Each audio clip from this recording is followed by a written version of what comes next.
And at 10, Freddy in the bathroom. Freddy is in an odd situation when you look at things from an outsider's perspective. Sure, we know he likes to hide from the camera, and technically these robots have no sense of biological sex, but like, come on, Freddy. You should know not to hide in the girl's bathroom no matter what, unless you want to get cancelled. However, that's not the scary part. Even though AI sentient enough to have that kind of crisis coming was pretty damn terrifying. The scary part is that what if we've been wrong this whole time? What if Chica isn't the only girl in the series? If Freddy is also a female, this could flip everything on its head. If we can't even understand who Freddy is meant to be, can we really trust anything we know about the series? We thought Scott threw a curveball when he added himself canonically into the games, but what would happen if Freddy was female?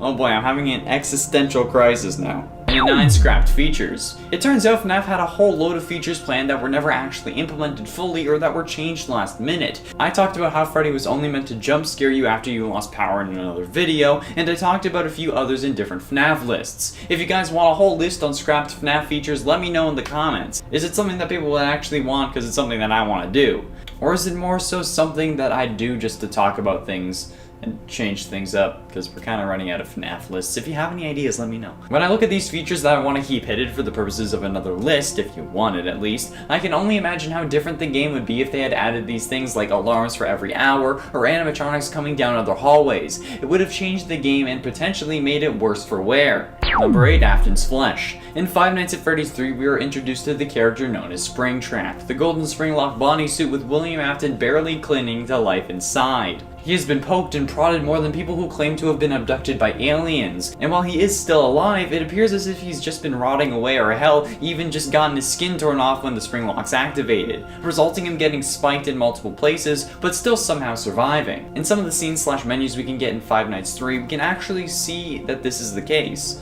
as we get a close look at Springtrap with his mouth open, revealing the hardly living body of William Afton inside. His skin has been peeled off from the looks of it, or it is at least extremely raw, but no mistake, that is old Willie Afton sitting in that suit. This can be seen regularly and there's no need to really do anything specific to see it, but it does require a keen eye, and I can tell you I never noticed it. I can't even see the ketchup when it's right in front of me, let alone something hidden underneath a golden spring bodysuit. And at 7, golden background. FNAF 3 introduced the mechanic of needing to make repairs. Maybe the ventilation got shut down, or the audio was corrupted, or maybe the camera stopped working. And if any of this happens, the player needs to reboot that system. While you do this, the cameras you see are just static. However, sometimes the static can sometimes show the face of Golden Freddy. Like, dude, I know times are tough having to deal with like 15 missing children at this point, but there's no need to turn into a cam girl. Not that there's anything wrong with that. Oh crap. I'm not getting out of the semi. No matter what, it is indeed possible to see the face of Golden Freddy in the static. It's not clear, it does take some keen observation, but it's quite subtle. But once you see it, you will never be the same. Mostly because you'll have seen it, and that means that you will have changed, because before, you hadn't seen it. Logic. And at 6, the hidden skull. Man, FNAF 3 has a lot going for it, doesn't it? The FNAF 3 minigames are honestly the main game of FNAF 3. You gotta play them to get the right combo of numbers to dial into a brick wall, then you gotta click the toy Bonnie on your desk to get the glitch minigames, and then you need to put 5 kids to rest in order to get the good canon ending to the game.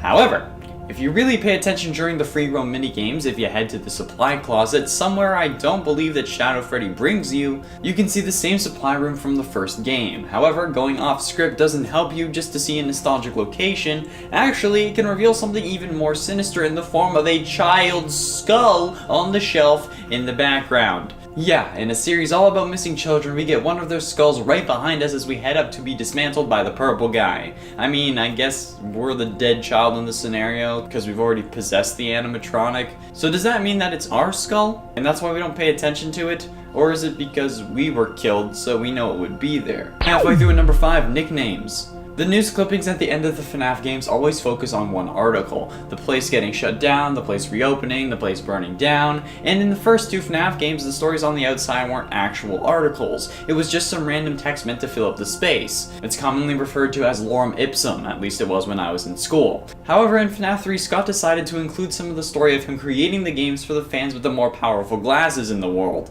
One article talks about how his last attempt at becoming a game designer was a toss-up between a remake of his first game, a sequel to another one of his games called Desolate Hope, and an entirely new game about animatronics and pizza. He went with the latter obviously, and that was probably the best decision he ever made. However, later on he also reveals that the iconic names of Bonnie, Chica, Freddy, and Foxy were just nicknames he had in development. He would call them that before actually coming up with their real names. However, after calling them that for so long, he grew attached to the names and ended up keeping them. Probably another good decision if I'm being honest. Can you imagine what it would be like if Bonnie was named like Albert or something? Actually, that would be scarier. And at 4, paper plates.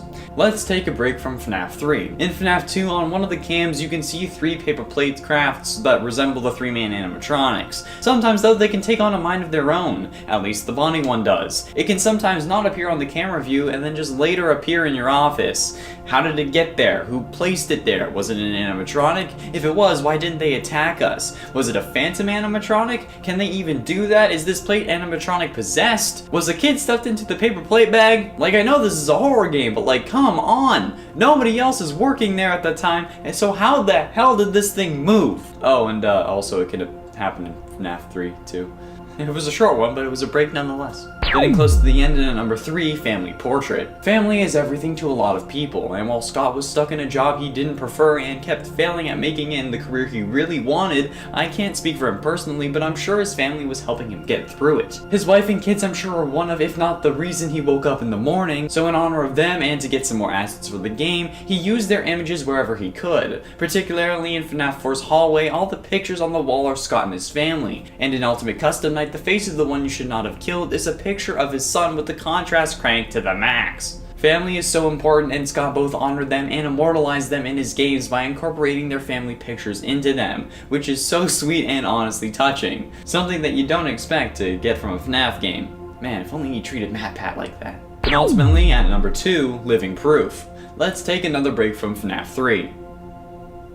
Okay, that's enough. In FNAF 3's minigames, we see the story of how Springtrap came to be. We see Afton dismantle the animatronics and then unintentionally release the spirits of the dead children, who then come to spook him or get an apology. I don't know what the ghosts of 5 dead kids are gonna do aside from keep you in hell for all eternity until you escape by mind melding with VR video game testers. Anyway, as we see from the game, Afton gets scared by the spirits and then runs into his spring bodysuit to feel more powerful, probably hoping it would scare them because it was this character that killed them in the first place. However, thanks to the water dripping in from the outside, coupled with Afton's haste, he ends up getting snapped by spring locks and collapses. I've seen many comments over the months we've been talking about FNAF where people say that this is where Afton died. This honestly has never sat well with me. I always believed he was alive in the suit, and now I know why. In this scene, we never see him stop moving. Sure, he could have died and possessed Springtrap like some have suggested, but if that was the case, he would have stopped moving. He also wouldn't have eyes that are full of life like he does in the Springtrap suit, since, as I said before, we can see his flesh inside and those eyes are clearly his. Afton doesn't die in this moment, hence why I don't consider Springtrap an animatronic, because Afton is still alive and consciously controlling him. Afton himself is living proof that Afton never dies. Matpat even said it himself in his theory on that game. He said, "Notice he never stops moving."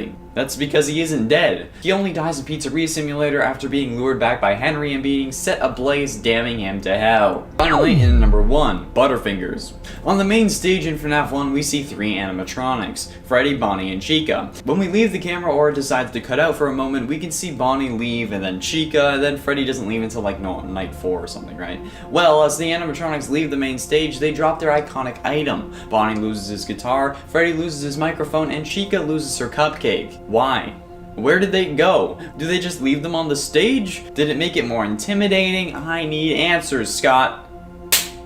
Senpai noticed me. Both Scott and Matpat.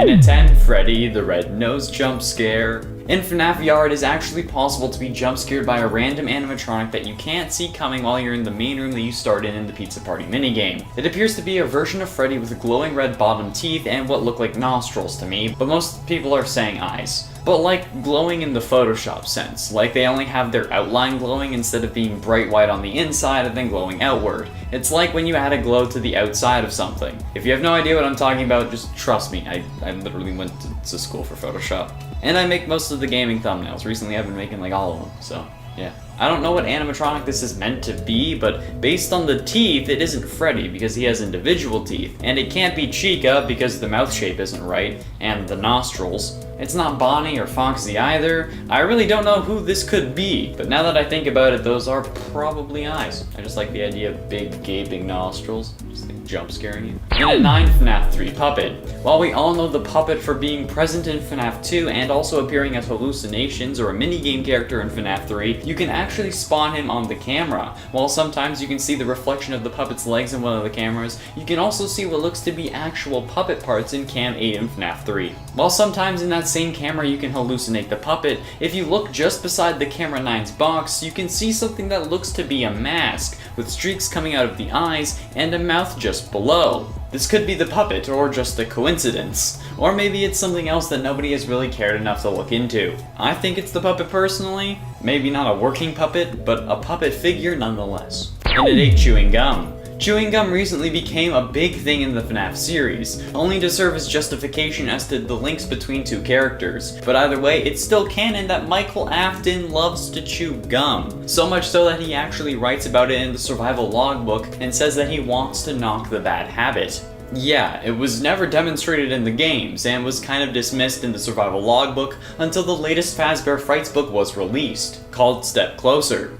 That proved who the character of Michael Afton was meant to be, the big brother from FNAF 4, the one who was endearingly called Foxy Bro by Matpat and I'm sure others. This was the only reason that detail was included, to link him to another character. It was never shown in game, not even indicated. During Immortal and the Restless, he would just sit there eating popcorn and he wouldn't have gum anywhere in sight. I mean, I'm sure this wasn't established yet and Scott didn't think of it, but come on! Imagine if this had been right in front of us the whole time. That would have been so good.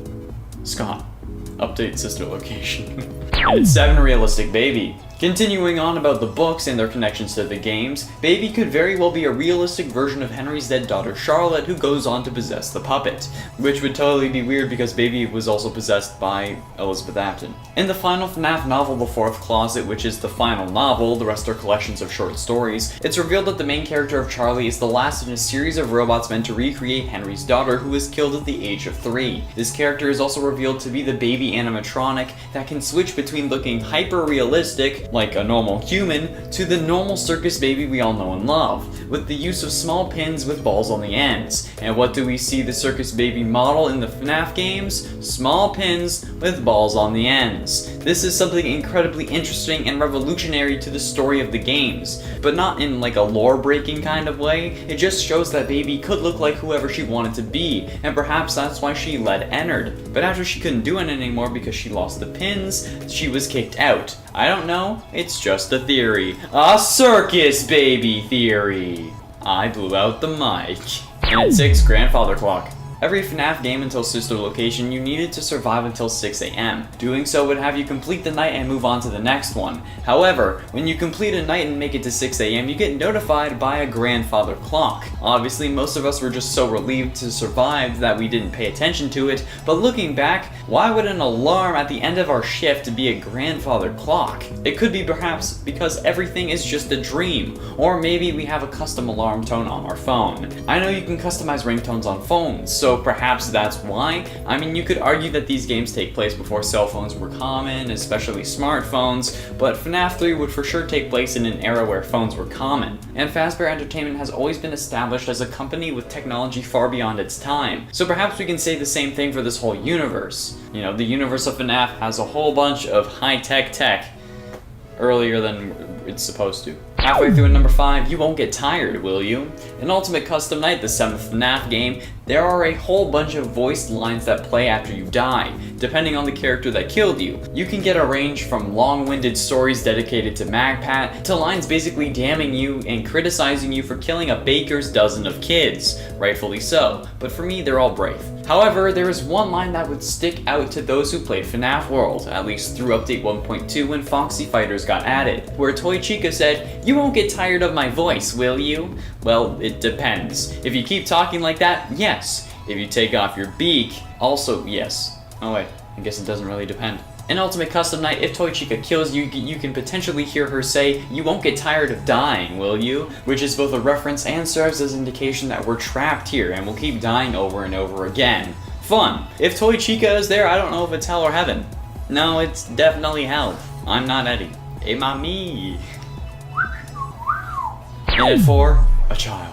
Ah, Bachelor number 1. The child-eating, capturing, and torturing killing machine that won the last round of the killing floor. However, for those of you who didn't already know, and I'm sure there's at least a couple of you, the body of Funtime Freddy does indeed contain a child, as evidenced by the wireframe blueprint where we literally see a child inside of his containment chamber. I don't know if that kid is dead or alive, but based on the lack of oxygen, I'm guessing he's dead because, you know, lack of oxygen. But yeah, in case you didn't know, there is literally a dead kid inside of Funtime Freddy. Do with that what you will. And at 3, it's me.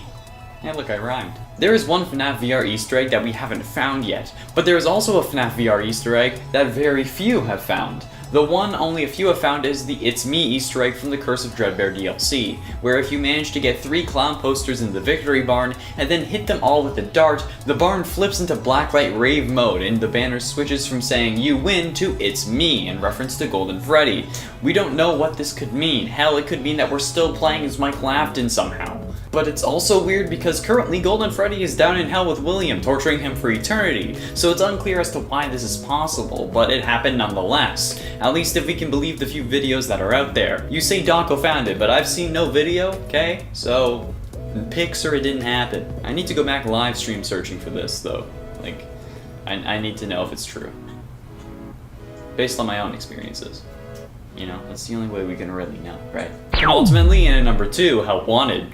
During an interview around a month or so ago, a representative from Steelwool Studios said that there was a detail or Easter egg in Help Wanted that hasn't been found. I literally mentioned it last number. With the experience the fans have to tearing these games to shreds, it's almost impressive that we don't know where this could possibly be. We've torn the game to bits, we've boundary broke and data mined, but we still missed it? The interview reads, quote, "The FNAF fandom is keen at finding hidden secrets in every Five Nights at Freddy's game, but is there something in Help Wanted that the fans haven't found yet? Yes. Oh, did you expect me to say it? No dice." The same interview, the infamous box was mentioned yet again. Could the two be connected? And where could the secret be hiding? Perhaps in the DLC? Curse of Dreadbear was packed with all kinds of Easter eggs and secrets. Could it have been there? Perhaps in the hallway minigame? Or maybe we're looking in the wrong place. Let me know your theories down below, and let Matpat know about this, and if he doesn't know already. We all need to put our heads together for this. But like, with reasonable social distancing and wearing masks, obviously. Put our heads together 6 feet apart, or more. Finally, in number 1, the rules. Thank you to Maggie Shannon on yesterday's community post for pointing this out to me as I was scrolling through the comments. The rules for safety in the Fazbear establishments are simple. They appear on posters in the first FNAF game, and they read as follows. 1. Don't run. 2. Don't yell. 3. Don't scream. These seem pretty reasonable, right? Even if 2 and 3 are basically the same thing. But rule 4 is where it gets weird, so I'll save that for last. 5. Stay close to mom. 6. Don't touch Freddy. 7. Don't hit. 8. Leave before dark. I would just take it as leave before closing. Rule number 4 is honestly the weirdest thing and is honestly scary when you think about why they would need this rule. Rule number 4 is don't poop on the floor. I'm being totally honest, you can look at it in-game. Management even thanks you at the end of the sign. The FNAF fandom page has better rules than this. Hell, even most subreddits have better rules than Freddy Fazbear's. And we were all wondering why Afton was killing kids. Because there literally has to be a rule about not taking a wicked growler on the floor. Because if I was to do that, I'd be violating at least 3 rules. 4, 2, and 3. I didn't want to have to put it out with my fingers, because I would have failed that massively. 4, 2, and 3. No, there, can't do it. In a tent security room. In the shot of the security room where Gregory stands after all the cameras shut off, we see the screens flickering static as if they were unable to show video. However, a closer look actually reveals that these cameras are showing images in the static. Some contrast and brightness tinkering can reveal a slightly clearer picture, but we can't be exactly sure of what it is. To me, it looks like a really blurry version of the supply closet from FNAF 1, at least one of them does. I have a feeling that the glitches are versions of cameras from previous games, and I wouldn't put it past Scott. There are other images that are really being really blurry, like really low quality ultrasounds, but if you have any ideas as to what these secret images can be, let me know down below. And at 9, Vani glitches. During the scenes focusing on the individual animatronics on the elevator, there is text that shows up between each shot. These say when fear takes hold and reality fails, the stage is set and insanity prevails. Each line of text glitches onto the screen, but within those glitches are hidden images of the antagonist of this game, none other than Vani, the reluctant follower of William Afton. There are 2 images that are shown, one of her looking to the left and the other of her looking towards the center. The eyes that linger over these glitches also always appear above her head. Having these images be glitches on the screen obviously is a reference to Glitch Trap, and having eyes above her head is symbolic of being watched. So could Glitch Trap be watching her through these animatronics, making sure she's doing her job? They all have red eyes after all. Only time will tell. And at 8, Shadow Vani. During the scene where we see the first alcove containing the animatronics, we see Chica rocking on her guitar. Firstly, this appears to be the home of the animatronics while they're not working or during the night. But no matter how dumb that is from an AI perspective, there is another thing that is slightly odd about this little room. There seems to be some form of microphone or perhaps some other electronic attached to her desk that, while having a light directly on it, is still pitch black. It is also in the rough shape of Shadow Vani as they appeared in FNAF 2. It's not perfect, but it's still noticeable if you're looking for it. This could be a coincidence or a nice nod to a character that will be appearing in this game, like how Scott made Chica's Party World for Sister Location. And it's 7, Cupcake. Also in front of that same alcove, we can see a few frames of Chica's famous cupcake in a display case, almost like it's a museum,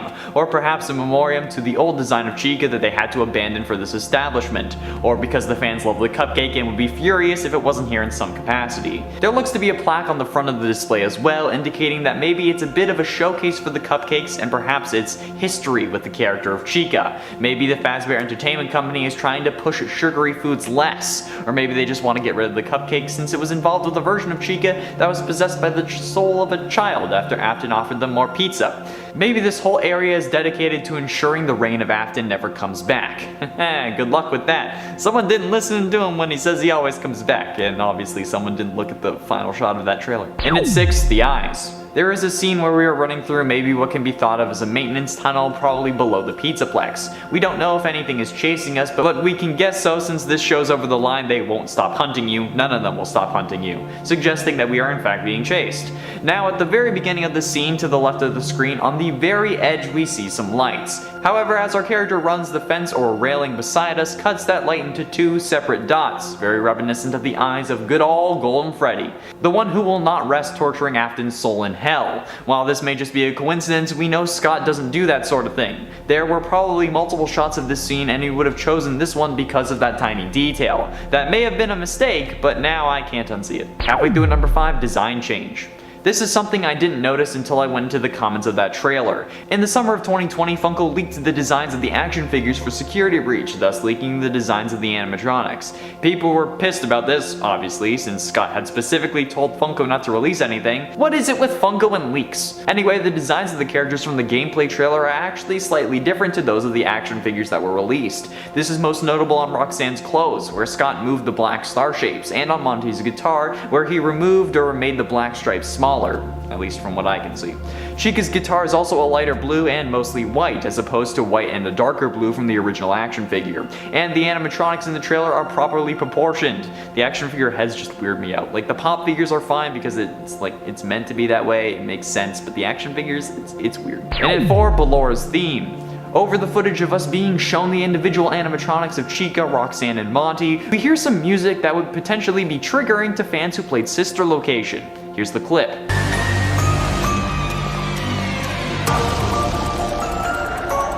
This is very reminiscent of Ballora's theme from Sister Location, not the song she sings, but rather her theme music that has no lyrics.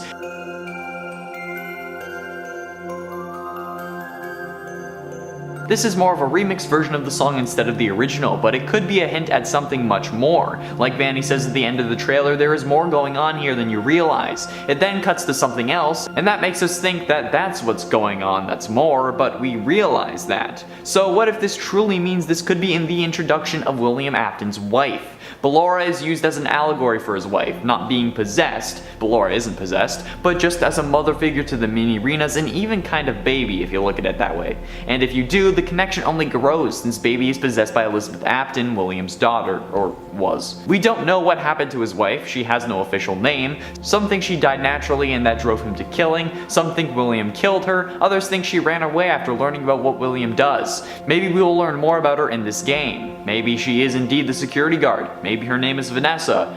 Maybe it's just because that music is creepy. Who knows? Getting close to the end in number 3, staff only. Near the end of the trailer, before the security breach logo, we see Vani pop out from behind a door labeled staff only, indicating that she is a staff member. But why is staff an acronym? The term staff is used in many different ways, as a plural noun, adjective, and even a verb. But none of those uses use the term like an acronym. In fact, when I searched for the acronym, even with quotation marks, nothing came up. So this is definitely something odd. What could this acronym stand for? And is there actually a meaning behind it, or is Scott just giving us a red herring? Let me know your theories down below. Penultimately in number 2, purple. The color purple is everywhere in this trailer, no doubt a connection to the purple guy himself, William Afton. The trailer starts off with him speaking and then he is present throughout the whole trailer. There is purple in nearly every shot, and if there isn't, it's a color that makes purple, blue or red. Plenty of the neon lights are purple, purple is a common secondary color throughout the Pizzaplex, even the logo that shines on the wall is purple. Chica's playpen has plenty of purple, the Pizzaplex alcoves have purple, Chica's guitar is purple, Roxanne's leg warmers are either a dark purple or blue, but she's also wearing a red shirt. Monty's gloves and shoes are purple. The only animatronic that doesn't seem to have purple on them is Freddy. Maybe this indicates that he isn't under Afton's control. Everything in this trailer for the most part is related to the color purple. The logo is red and the text is glowing blue. Not to mention the ending with, finally, and in number 1, the arm. The final shot of this trailer is clearly a reference to William Afton. I know you noticed that. But what you might have missed, however, is the reflecting purple light that we can see in the reflection of his arm, throwing any theory that this is the Stitch Wraith out the window. At least, maybe. The arm also appears to have been melted at some point, or has had something melted onto it, like flesh perhaps, or the remains of a suit that caught fire after being lured there by your son and your former business partner. And a 10 nightmare. One thing that was mentioned when we first saw it, but more so forgotten, is the complexity of the security logbook. It messed with everything we knew about the series, but then messed with everything we thought we knew about the logbook itself. One of the key things that sticks out to me is the fact that Mike drew Nightmare on page 41. Those were just an illusion, which we know thanks to the Ultimate Custom Night's death voice lines from characters like Nightmare Freddy, who said this time there is more than an illusion to fear. And I am given flesh to be your tormentor. So, how could Mike know what Nightmare looks like? Crying Child was in a coma while he was seeing them, so he couldn't have described them, especially in that much detail. Where did he get it from? And at 9, FNAF World. Hell.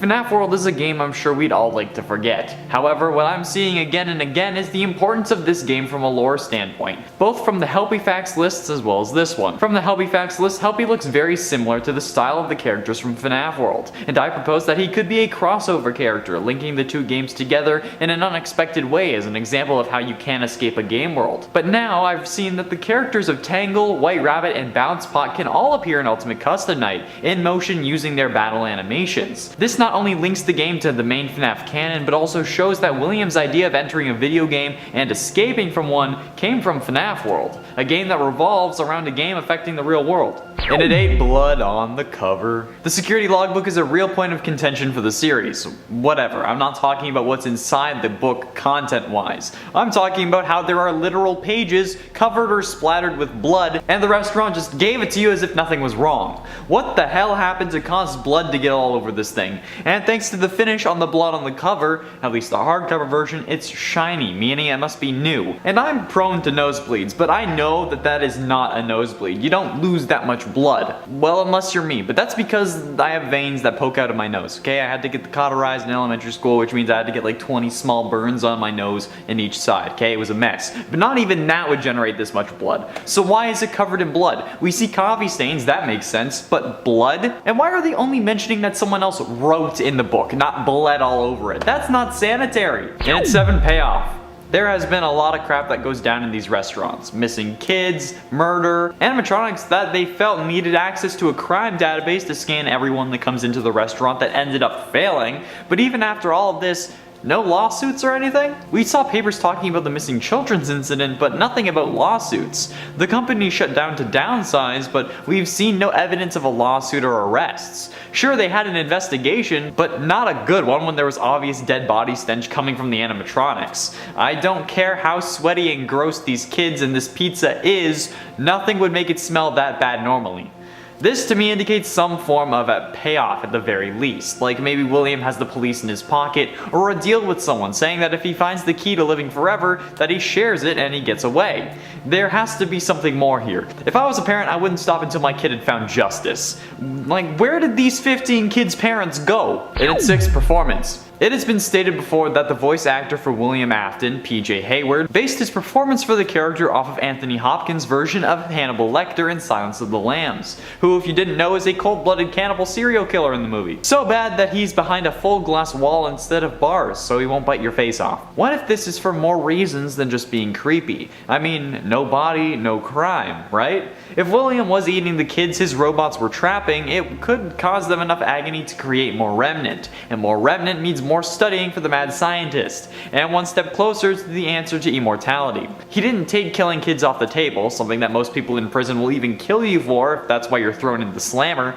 so eating them isn't really too much of a stretch for this guy. Maybe it started off with him thinking that that's how he was going to get the answer. I mean, he originally stuffed them into the stomachs of the animatronics, right? Halfway through number 5, exotic butters. The security logbook is really appearing a lot in this video, and that's because in the hype for security breach, we've forgotten all about the that is this book.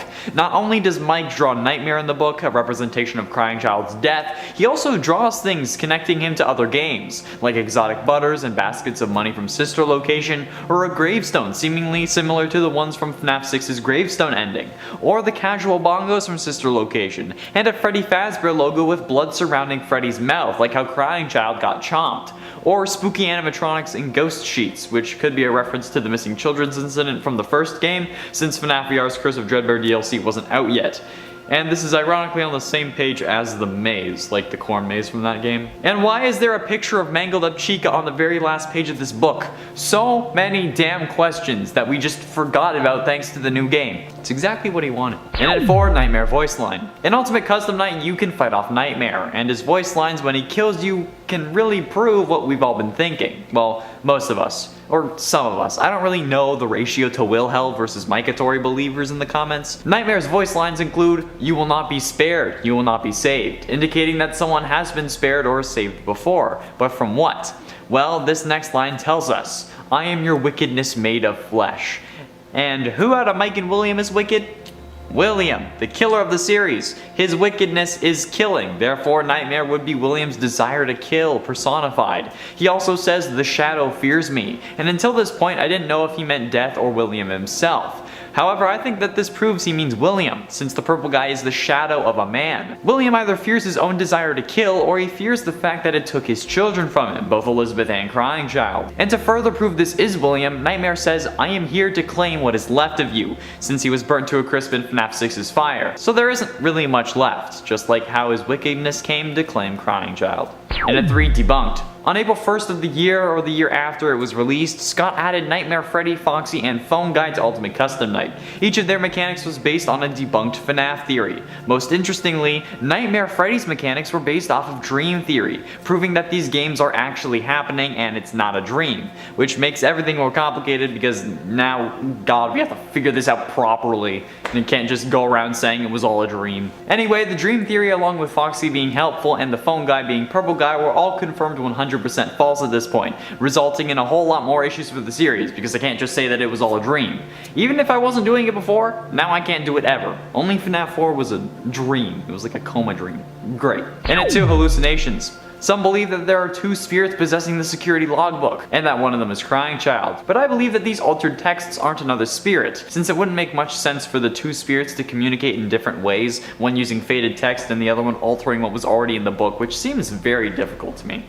I believe that these are hallucinations that we're seeing from Mike's perspective. He writes in the book in red ink, and that's established early on, but by the end of the book, Mike is incredibly tired and stressed, as indicated by the incident logs on page 108. Something happened at 8:11, but we don't know if it was AM or PM. Considering how we don't start our shift in game until late, we can assume AM. However, we wouldn't get to work at exactly 12, he'd be there beforehand, and if he was having to fight off animatronics all night, he would certainly be stressed. Stress and fatigue would certainly cause hallucinations, and even if we aren't seeing this from Mike's perspective, we would be seeing it from ours. Maybe this is where Michael got the idea to use the name Mike in the first game. Maybe by reading this, we are Michael Afton learning about who we are. This could be where we get the idea to go to Sister Location, or it could be just before our father contacts us to go do so. Finally, in at number 1, Death by Afton. So many people in the series die because of William Afton. Obviously, he's the killer, the catalyst, the one who started it all. However, the apple doesn't fall far from the tree.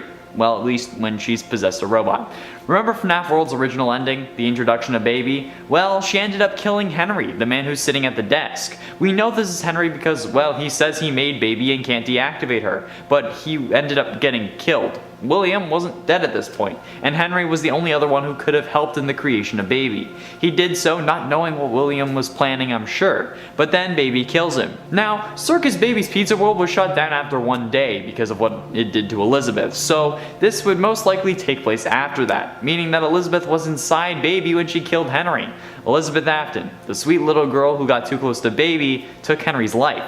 It's kind of poetic when you think about it. Henry's daughter was taken by William, and Henry was taken by William's daughter. And it's the Bite of 87. The Bite of 87 is one of the biggest contention points in the whole FNAF series. It makes some theories, breaks others, and has been debated since the very first game when we learned about this very mysterious incident. However, we've never really been able to determine who caused the bite. It's typically thought to be Jeremy who got bit, but who did the biting? Some think Mangle, others think Fredbear, and some think Toy Chica. And some think Chica thanks to Ultimate Custom Night, which honestly just outright tells us who caused the bite if you listen to Toy Chica's death lines. One of which being, "Where's my beak?" Lodged in your forehead, of course. Where's my beak?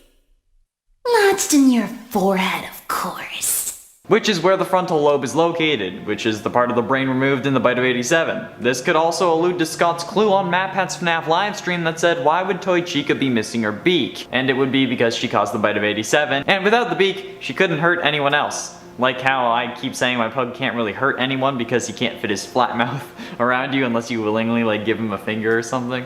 I don't know why he scares people. And 9, Scrap Trap. What the hell happened to Springtrap between games to cause such warps? Sure, he was burnt in FNAF 3, but we've seen him alive and well and not damaged in Sister Location's Night 7 ending cutscene, so where did all this additional damage and warping come from? The head becomes larger and so do the feet.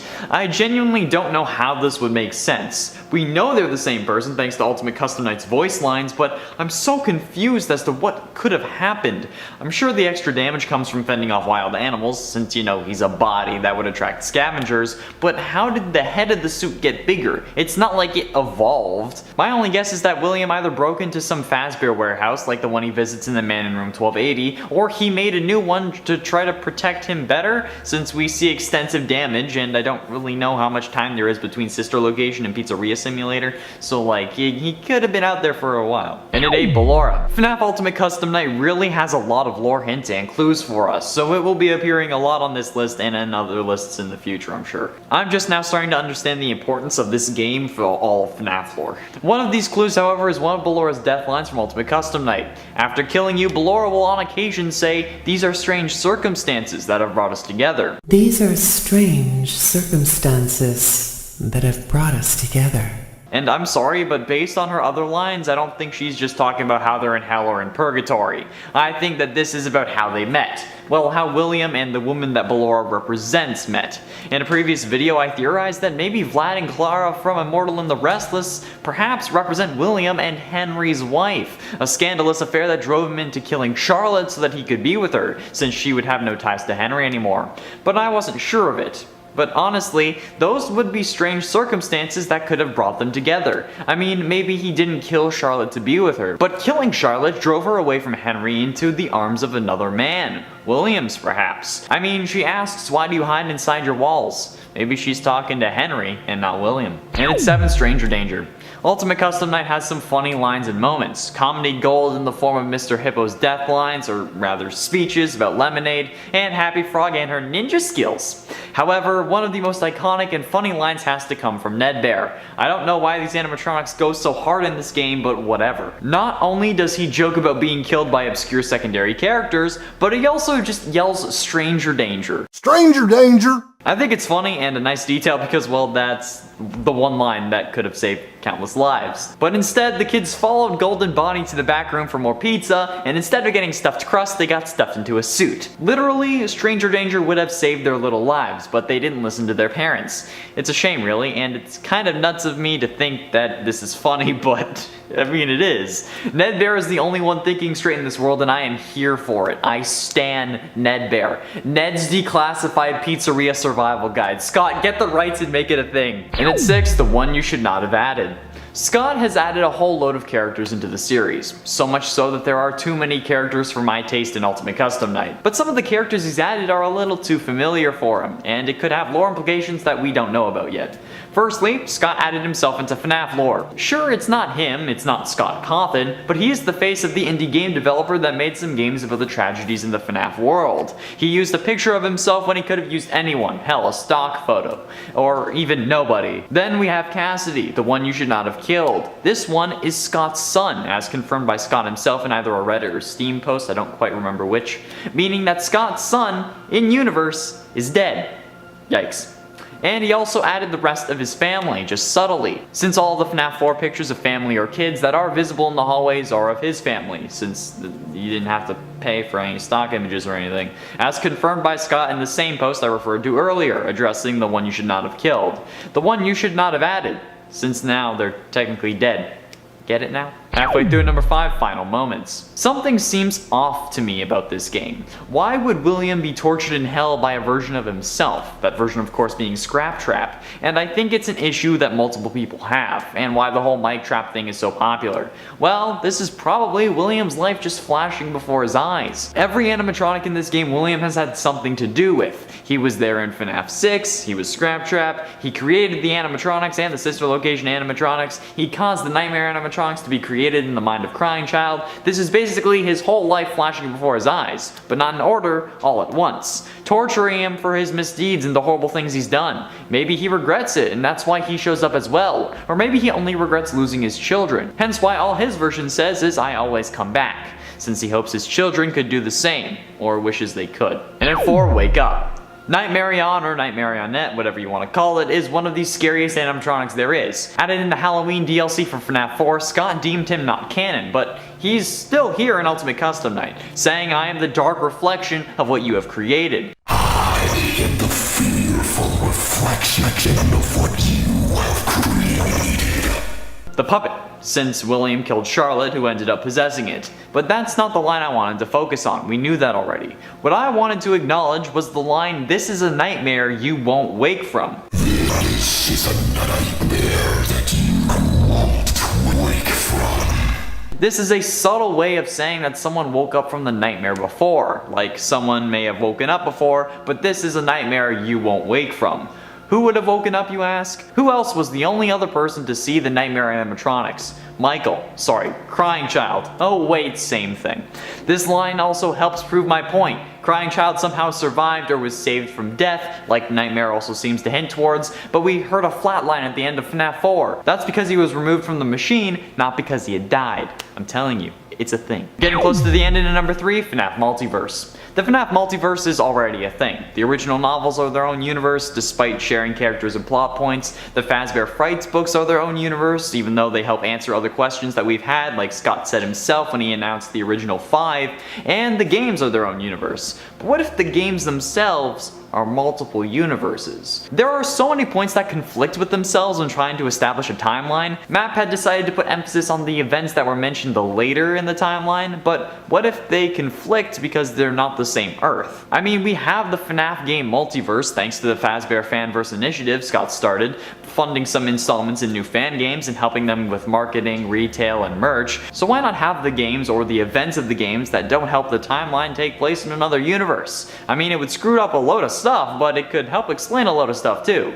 He didn't start a fanverse for no reason. There has to be some sort of tie-in. Penultimately in at number 2, burning. Look, I'm all for setting the souls of the damned free of their chains and letting them move on, but we need to remember the souls that we're dealing with in this series. They're typically kids, right? But doesn't it feel weird knowing what happens when you think of it like that? Sure, we set the kids free in FNAF 3, but we know the remnant can only be destroyed with fire, and since the kids are still here thanks to the remnant, we have to burn Fazbear Frights down, causing the fire at the end of the game, but also causing the souls of the victims to be set free. We're burning the kids on the regular in this series, and in FNAF 6 we burn a load of them thanks to Molten Freddy, who's entered, so he has multiple different souls. And the only one who wasn't a kid, William, managed to escape and got sent to the hospital where he would be taken to a Fazbear warehouse so he could possess a hard drive and come back to life again.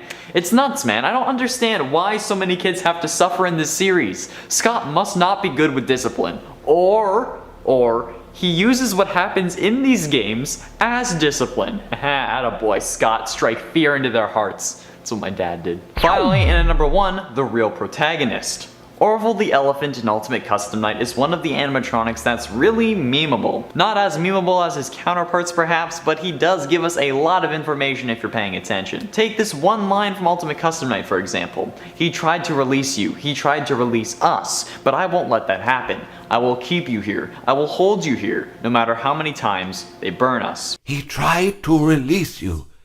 He tried to release us. But I'm not gonna let that happen. I will hold you here. I will keep you here. No matter how many times they burn us. Hold on a second. If this is really the voice of Cassidy, Golden Freddy, speaking through the elephant, then why would they say he tried to release you? He tried to release us. Henry was the one who tried to release William in FNAF 6, we know this from his end speech, and we know that's the one that Cassidy is referring to since they said I won't let that happen, which is why they're doing it at that exact moment. But we thought that Michael was the one who released the spirits of the kids in FNAF 3, which is where Golden Freddy has their happiest day. Could it be that we've been playing as Henry this whole time with the exception of Sister Location? I mean, we didn't release any souls in Sister Location. That would mean Henry is Mike Schmidt, and that the Mike who owned the logbook would be Henry, and that we'd be reading it as Michael Afton? This may deserve its own video. Holy crap, this could change everything. And at 10, Matpat is canon, kinda. Thanks to the Fazbear Frights book Bunny Call, and more so the story in the flesh, Matpat is basically canon in the FNAF universe. Sure, it's kinda nuts that Scott wrote an mpreg fanfic about Matpat, but the crazier thing is that makes Matpat canon in the FNAF world. Technically, since the character's name isn't Matthew Patrick, and he's working on a new FNAF game and not a new FNAF theory, but he's Matpat's in-universe stand-in. While game theory or Doco may not be canon, the essence of Matpat is, and he ended up getting killed by a plush trap baby that crawled its way out of his stomach.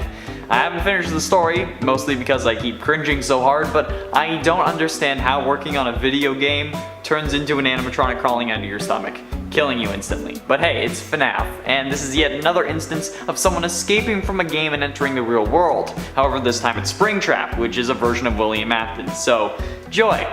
I guess he will be busting out of the game. And at 9, confirmation. The actual confirmed information we have about the FNAF series is limited. Basically, Scott has only said a few things are true and a few things are false. The rest of these theories about the timeline and the logbook are all based on other theories. Scott hasn't confirmed the name of Crying Child or the name of the Afton family mother. He hasn't even confirmed if William had a wife or if his kids are adopted. He hasn't confirmed if the logbook is possessed or if Michael is the brother. Those are still just theories, not fact. And people treating these theories as fact and hating on things that aren't exactly what Matpat has said is extremely misguided.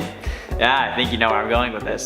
Scott has confirmed that Springtrap is William. He's confirmed that Dream Theory, Foxy being kind, and the phone guy being William Afton or Purple Guy aren't true in the April Fool's mechanics for Fredbear, Foxy, and Phone Guy for Ultimate Custom Night. And he's confirmed that Sister Location takes place in 1983, but not Who Did the Bite of 87. He's also confirmed that Glitch Trap is William Afton using the Easter egg from Curse of Dreadbear, where Glitch Trap dances next to the FNAF 4 house in the distance. An Easter egg I showed off in our recent FNAF VR livestream. stream. So stop coming to the comments of my theories saying that Michael can't possibly be the crying child because he's Foxy, bro. I said he was both, not one or the other. It's incredibly disrespectful to the research and effort I put into that video. It's just as valid a theory as anything Matpat suggests. Okay, rant over. Thank you for coming to my Fred talk. And at 8, Phone Guy Death. Phone Guy's death from the first FNAF game is ultra sus. Firstly, we hear banging on a closed door, something that only happens because of Foxy. But then we hear Freddy's theme, March of the Toreador. Then some groaning that's only given off by Vani and Chica, and then Golden Freddy's jump scare. Why all of this attention? Only on night 5 does it get this intense for the player, and the Phone Guy only has 4 nights, so why did this character come to such a horrific end? And who actually did the killing? We know that the Phone Guy thought he'd get stuffed into a suit, hence why he asked us to check them, or maybe he was planning on hiding in a suit to try to survive, since the main theory in this game is that they put you in a suit because you look like a naked endoskeleton and that's against company policy. But why would Golden Freddy have been the one to kill him? The other animatronics have priority while killing, at least mechanics wise, so why on earth is that happening in that room? Like, what's going on? I don't know. And at 7, Smiling Purple Guy. The first time we see the purple guy was in FNAF 2, and in the Foxy Go Go Go minigame we see him sitting in the corner smiling. This is the purple guy, by the way, not some pink guy. Scott confirmed that in the minigame section of the Freddy Files book. But in that minigame we see the purple guy smiling while Foxy runs out to greet 5 dead kids. Why? This originally led us to believe that the Phone Guy was Purple Guy, since Phone Guy also says he loves Foxy and distrusts the puppet. But as I said earlier, this was confirmed not to be the case by Scott himself, so why is the purple guy smiling? Is it because William's favorite animatronic was Foxy as well? Or was it because he was happy about the killings or seeing Foxy's reaction to it? Which wouldn't really make sense because these are animatronics, right? Or at this point maybe they were already possessed, which led to the child possessing Foxy to discover the 5 victims. And then maybe that gave William a sense of power, or he liked his reaction.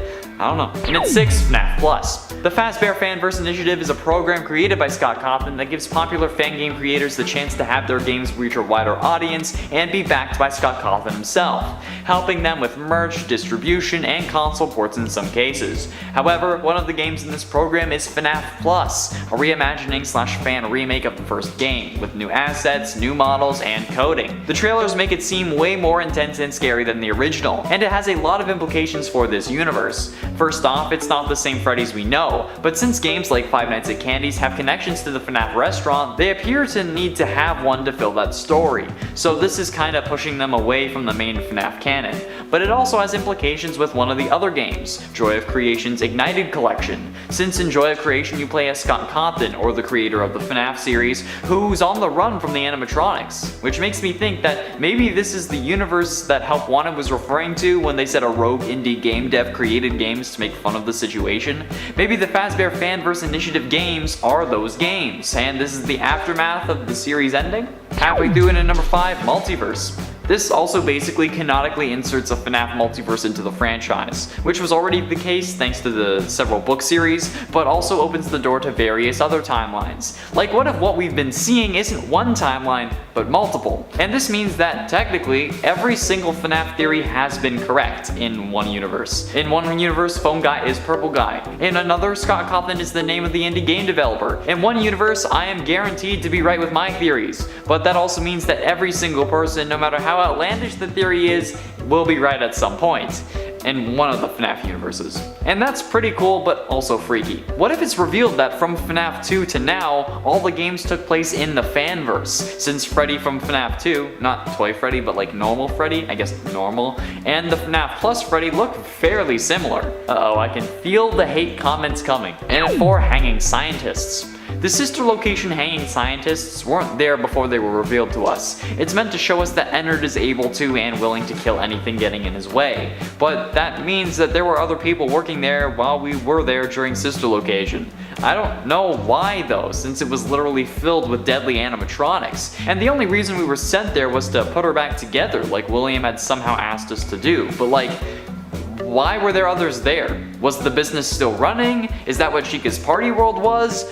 We know they were renting out animatronics, but why were there so many remaining? I thought they had stopped, especially when they were only used for one day.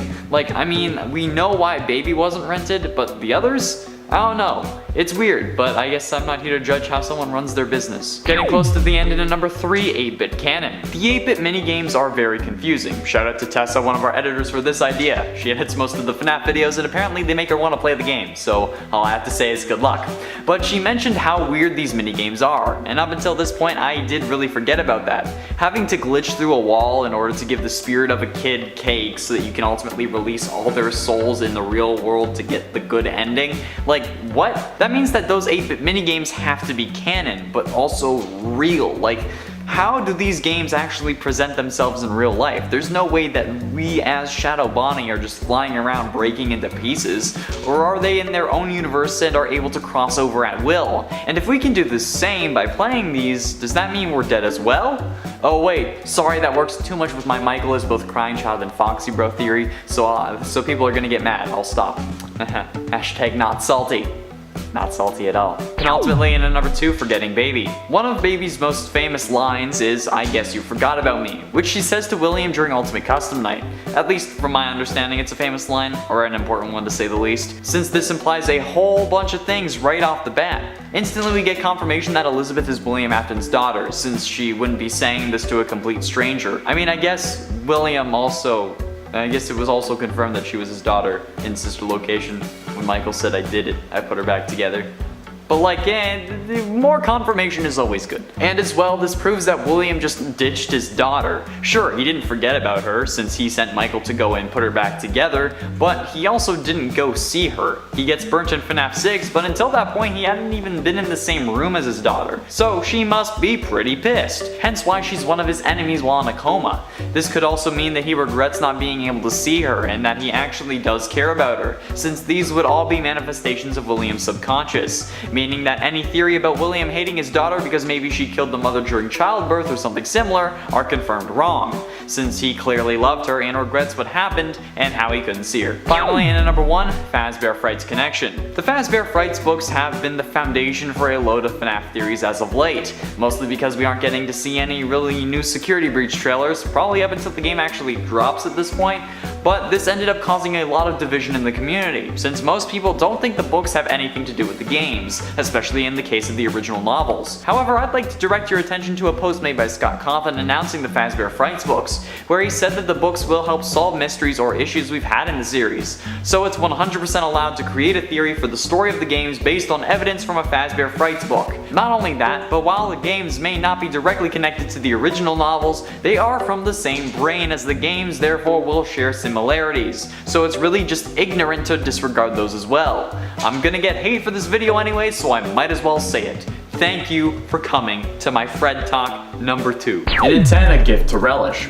What a gift to Relish, a victim that can't perish, is one of Nightmare Freddy's voice lines in Ultimate Custom Night. However, we originally used this as a way to prove that William was in hell, but now, with the release of the Man in Room 1280 from Fazbear Frights' book In the Flesh, we know that William was only in a coma while this game was taking place, making this a subtle reference to how William always comes back. The soul of one of his victims that was keeping him alive in order for him to suffer, and now they could do that even more with him in a coma. Does this make the one who possessed him the one that you should not have killed? And if that is the case, and the one you should not have killed isn't Cassidy, who is it? And if Cassidy was the one that was keeping William alive, instead of 2 spirits possessing Golden Freddy, could it be 1 spirit possessing 2 things? A person and the suit. We know that the one you should not have killed is special and incredibly angry, so their agony would be extremely powerful, probably the most powerful. Could this be what Scott was hinting at this whole time? Probably not, if I'm being honest. And at 9, Nothing to Lose. The Shadow Fears Me is one of Nightmare's Ultimate Custom Night death lines. However, Nightmare is a representation of William's wickedness, and since William is the purple guy who is meant to represent a shadow, and Nightmare represents death, that would mean that William fears death, which makes sense, especially when 2 of his kids were killed by things he made. But what happens after he no longer feels that sense of horror, once he's accepted death? I mean, we see it happen in the Man in Room 1280, where he asks to be taken to a Fazbear warehouse so that he can die. So why is that meaningful? Because once you accept death as an inevitability, you have nothing to lose. And the scariest thing isn't animatronic murder or being eaten alive by nightmare versions of characters that used to be your friends, it's a man with nothing to lose, because no matter what, you can't get any lower. It's honestly one of the scariest things in life. And once William no longer feared death, he was able to ascend in a sense, transferring his consciousness into a hard drive and becoming basically immortal. So yeah, that's pretty damn terrifying. And it ate speeches. Telling a story comes with its own pressures and expectations. Mr. Hippo here is right, it does. We expect everything to lead somewhere, every tiny detail to mean something, and if it doesn't, we feel kinda robbed, I guess. But we're going to nitpick the hell out of these speeches, so I guess we haven't learned our lesson, have we? Why are these speeches about telling stories? Mr. Hippo, in my opinion, is Scott's stand-in in game. He uses Mr. Hippo to speak to us, and more or less Matpat, about trying to find every little detail in the series to find out the whole story. And honestly, we already knew that. But he keeps saying that not everything has meaning, and that there's no bigger story. What if that's true? What if there is no bigger story here, and we're just connecting things that don't actually connect? Each game could be its own universe for all we know, and Scott could just be telling us outright through these speeches. He also says something that I've been saying for a while, that we shouldn't believe every theory we hear, or treat them as fact and start assuming, because we may assume the wrong thing. Which is what I've been saying whenever someone says that one of my theories isn't right, because another theory has proved me wrong. Like, they're both just theories. Game theories. And we should just enjoy the series. And that's what Mr. Hippo is trying to say too.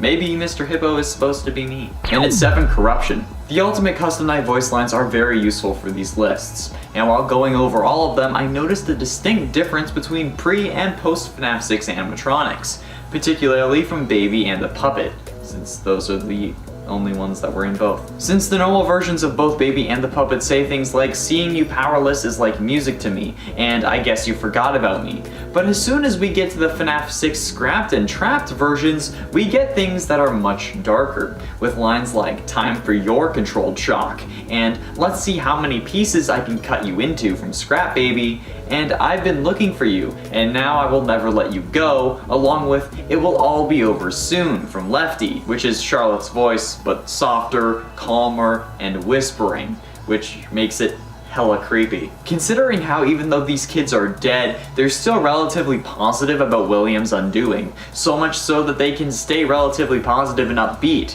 But once he's escaped so many times, they finally break and start losing their optimism, resulting in darker views and more aggressive death lines, which is honestly one of the darker things in the series to me. These kids get corrupted even after being optimistic after their death, which is horrifying to see. And once you notice, you can't unsee it. That's really sad. And in 6, Markiplier could be canon. Did everyone else forget that Markiplier was in the launch trailer for Special Delivery, or was it just me? Because while reading up on the game looking for clues, it was listed right there in the trivia section. However, apparently it's unknown to even Markiplier himself if his inclusion in the trailer makes him canon. However, this would make him canon in my mind. Since Scott has made Matpat canon, I'm sure Markiplier's inclusion makes him canon as well. So yeah, we're all out here thinking that Matpat's canonicity could mean plenty of things for the series, but Markiplier is canon too. But that begs the question, who is he?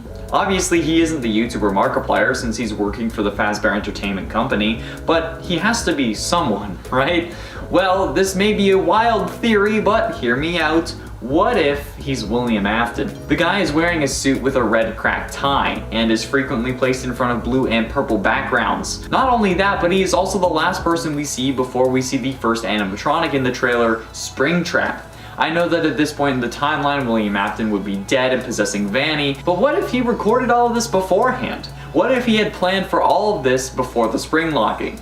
It's doubtful, but a possibility. This could also be Markiplier playing Michael Afton, who could have been asked to film this while working at one of the previous locations since he looked so much like his father. But remember, before being cut off by a glitch, Markiplier says, "We're always watching out for you." And the first line William says in the trailer, "I'm watching you." Halfway through number 5, Special Delivery Game. We know that Scott's in-universe stand-in created games based on the events in the Fazbear restaurants, but we don't know what those games are. Some think the 8-bit minigames, others think the FNAF 6 minigames. I think it could be Security Breach, but what about Special Delivery? Well, we learn in Fazbear Frights the Man in Room 1280 that everyone knows what William did, and they hate him for it, so much so that they actually try to smother him while he's in a coma in the hospital. So why would they sell a Springtrap mini pack for 2.5 thousand Faz coins in special delivery?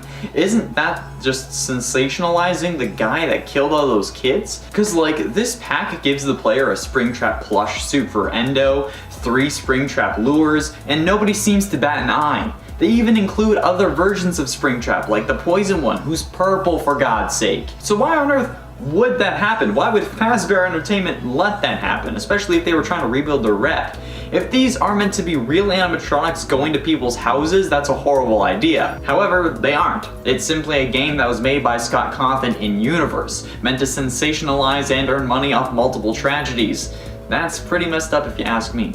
Also, I know it's not Scott, it's just he used his picture, but like, he has no name yet, so I'm calling him Scott, okay? And at 4, who is Vani? We know that the main antagonist of the next game's Security Breach will be Vani, the reluctant follower of William Afton, whose normal version is most likely Vanessa, the security guard from promotional material. However, how did Vani get possessed? Was she originally Tape Girl? Because if she was, why are the pieces of Glitch Trap still separated in FNAF VR?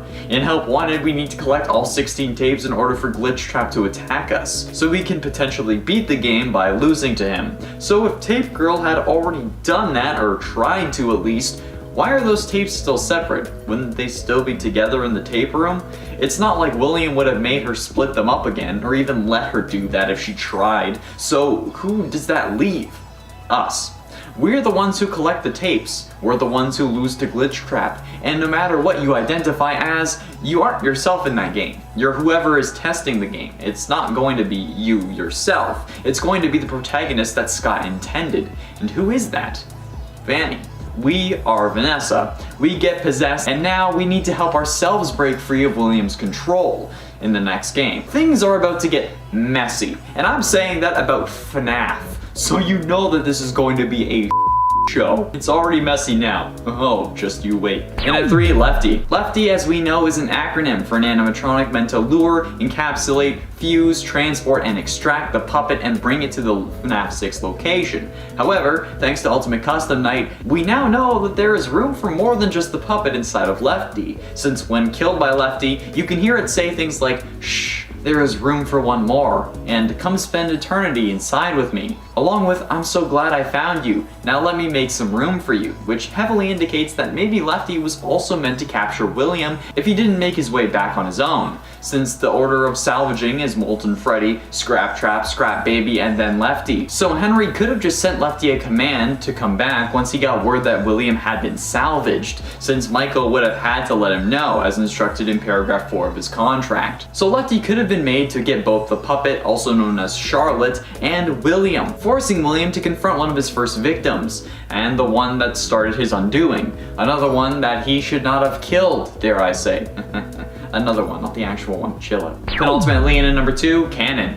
Nightmare On was added in FNAF 4's Halloween DLC, along with Night Mangle and Nightmare Balloon Boy. Night Mangle's my version of Nightmare Mangle.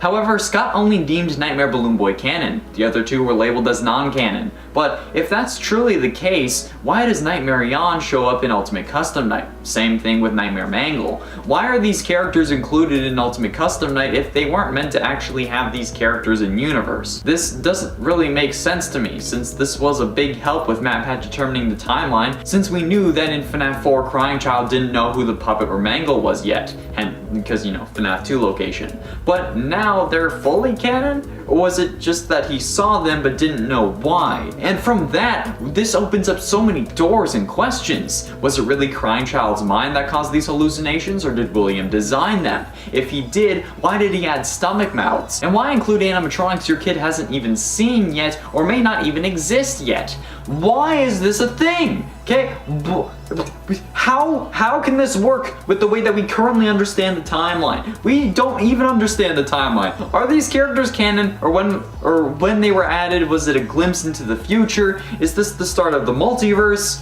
I can't do this anymore. Finally, in at number 1, game theory is canon. A huge shout out to the user SockGems in the comments of the last part of this list for this little Easter egg. While I talked about Matpat being canon in the series last time, SockGems pointed out that he already was thanks to Fetch, the first book in the series. Since a classmate says the signature line of "that's just a theory," and the book says that he said it just like his favorite YouTuber. That means that even before In the Flesh, the YouTube channel of Game Theory was canon, and that means he's making theories about video games. And since we know that there are video games about what took place at Fazbear restaurants in the FNAF universe, does that mean that Matpat in that universe is making theories about the in-universe FNAF games, like how he makes theories about the FNAF universe in the real world? Because that's a mind that I was not expecting. And since I've only read the book In the Flesh, I did not know about this. So thank you, SockGems. And I love the name, by the way. And at 10, Endoskeleton.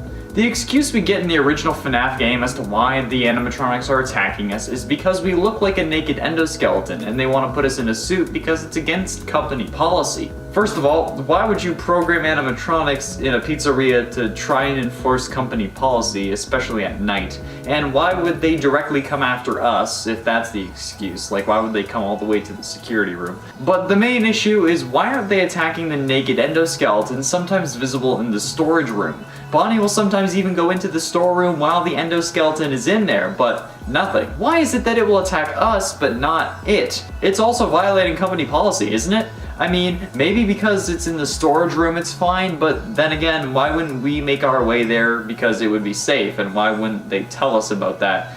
The explanation we came up with is because we look like William Afton since we think we play as Michael. But if we go off my theory that we play as Henry since Michael may not have been old enough, that doesn't make sense. Plus, even if it's because we look like William, that doesn't explain. And at number 9, why Phone Guy? If the animatronics are really after us because we look like the man who killed them, why do they attack Phone Guy? And why do they kill him on night 4? This is what originally made us think that Purple Guy was the Phone Guy, since this seems to mimic what we see in the FNAF 3 minigames where we see William get spring-locked. But Scott confirmed that that wasn't true in the Ultimate Custom Night April Fool's update, so why did they attack Phone Guy?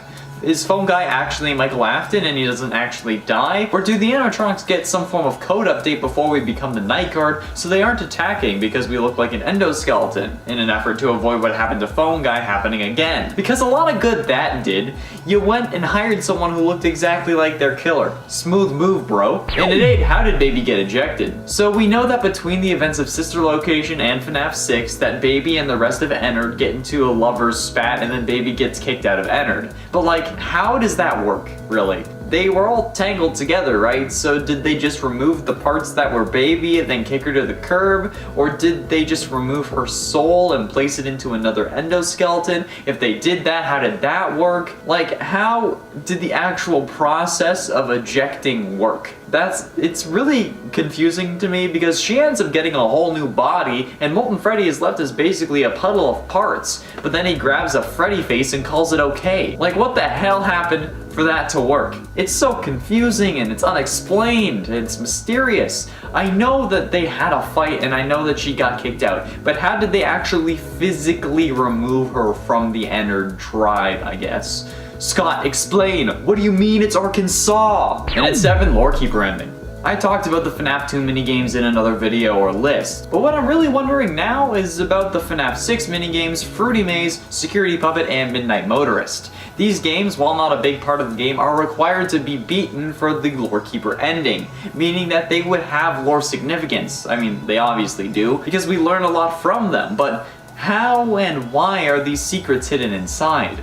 The Fruity Maze ends up gory and trailing blood, with William Afton and presumably Susie in the reflection. But like, how can we see the reflection if we're the ones playing? Security Puppet recounts the origin of the puppet and how Henry's daughter Charlotte died. And Midnight Motorist recounts later that night, after William had killed Charlotte and returns home. But how did these little secrets get put into the game? Was it Henry? Was it someone who knew the story of Freddy Fazbear's Pizza? Are these the games that were made by a rogue indie game developer? And are these games even real? Or are these sections just hallucinations or memories and they don't actually exist within the game? Are we just having flashbacks or is this all real time? I don't know. And genuinely, it scares me. And at 6, why is Purple Guy smiling? The Foxy Go Go Go mini game was another piece of evidence for the phone guy is purple guy theory, since phone guy loves Foxy, and in this game we can see Foxy run out to a group of dead kids where purple guy is smiling beforehand. But since we know purple guy isn't the phone guy, why is he smiling? Is it a coincidence and he likes Foxy too? Like, Scott wouldn't do that, right? Or is it just that William is pleased with watching Foxy find another set of missing kids? There is no clear-cut answer anymore, and that's just honestly concerning. Like, there has to be a reason, right? Or is this just so old now that we can or have to ignore it? Since Scott knows the story he wants to tell now, like Matpat said in his video about the full timeline. Or is this still of significance that we need to keep in mind when looking at everything in the future? Is it because Foxy was the last of the 5 missing kids to die, so William had developed a style and had gotten comfortable at that point, so he was proud of it? Were those 5 kids killed in the same way that Fritz, the spirit that possesses Foxy, was? I don't know. Halfway through number 5, where's the puppet?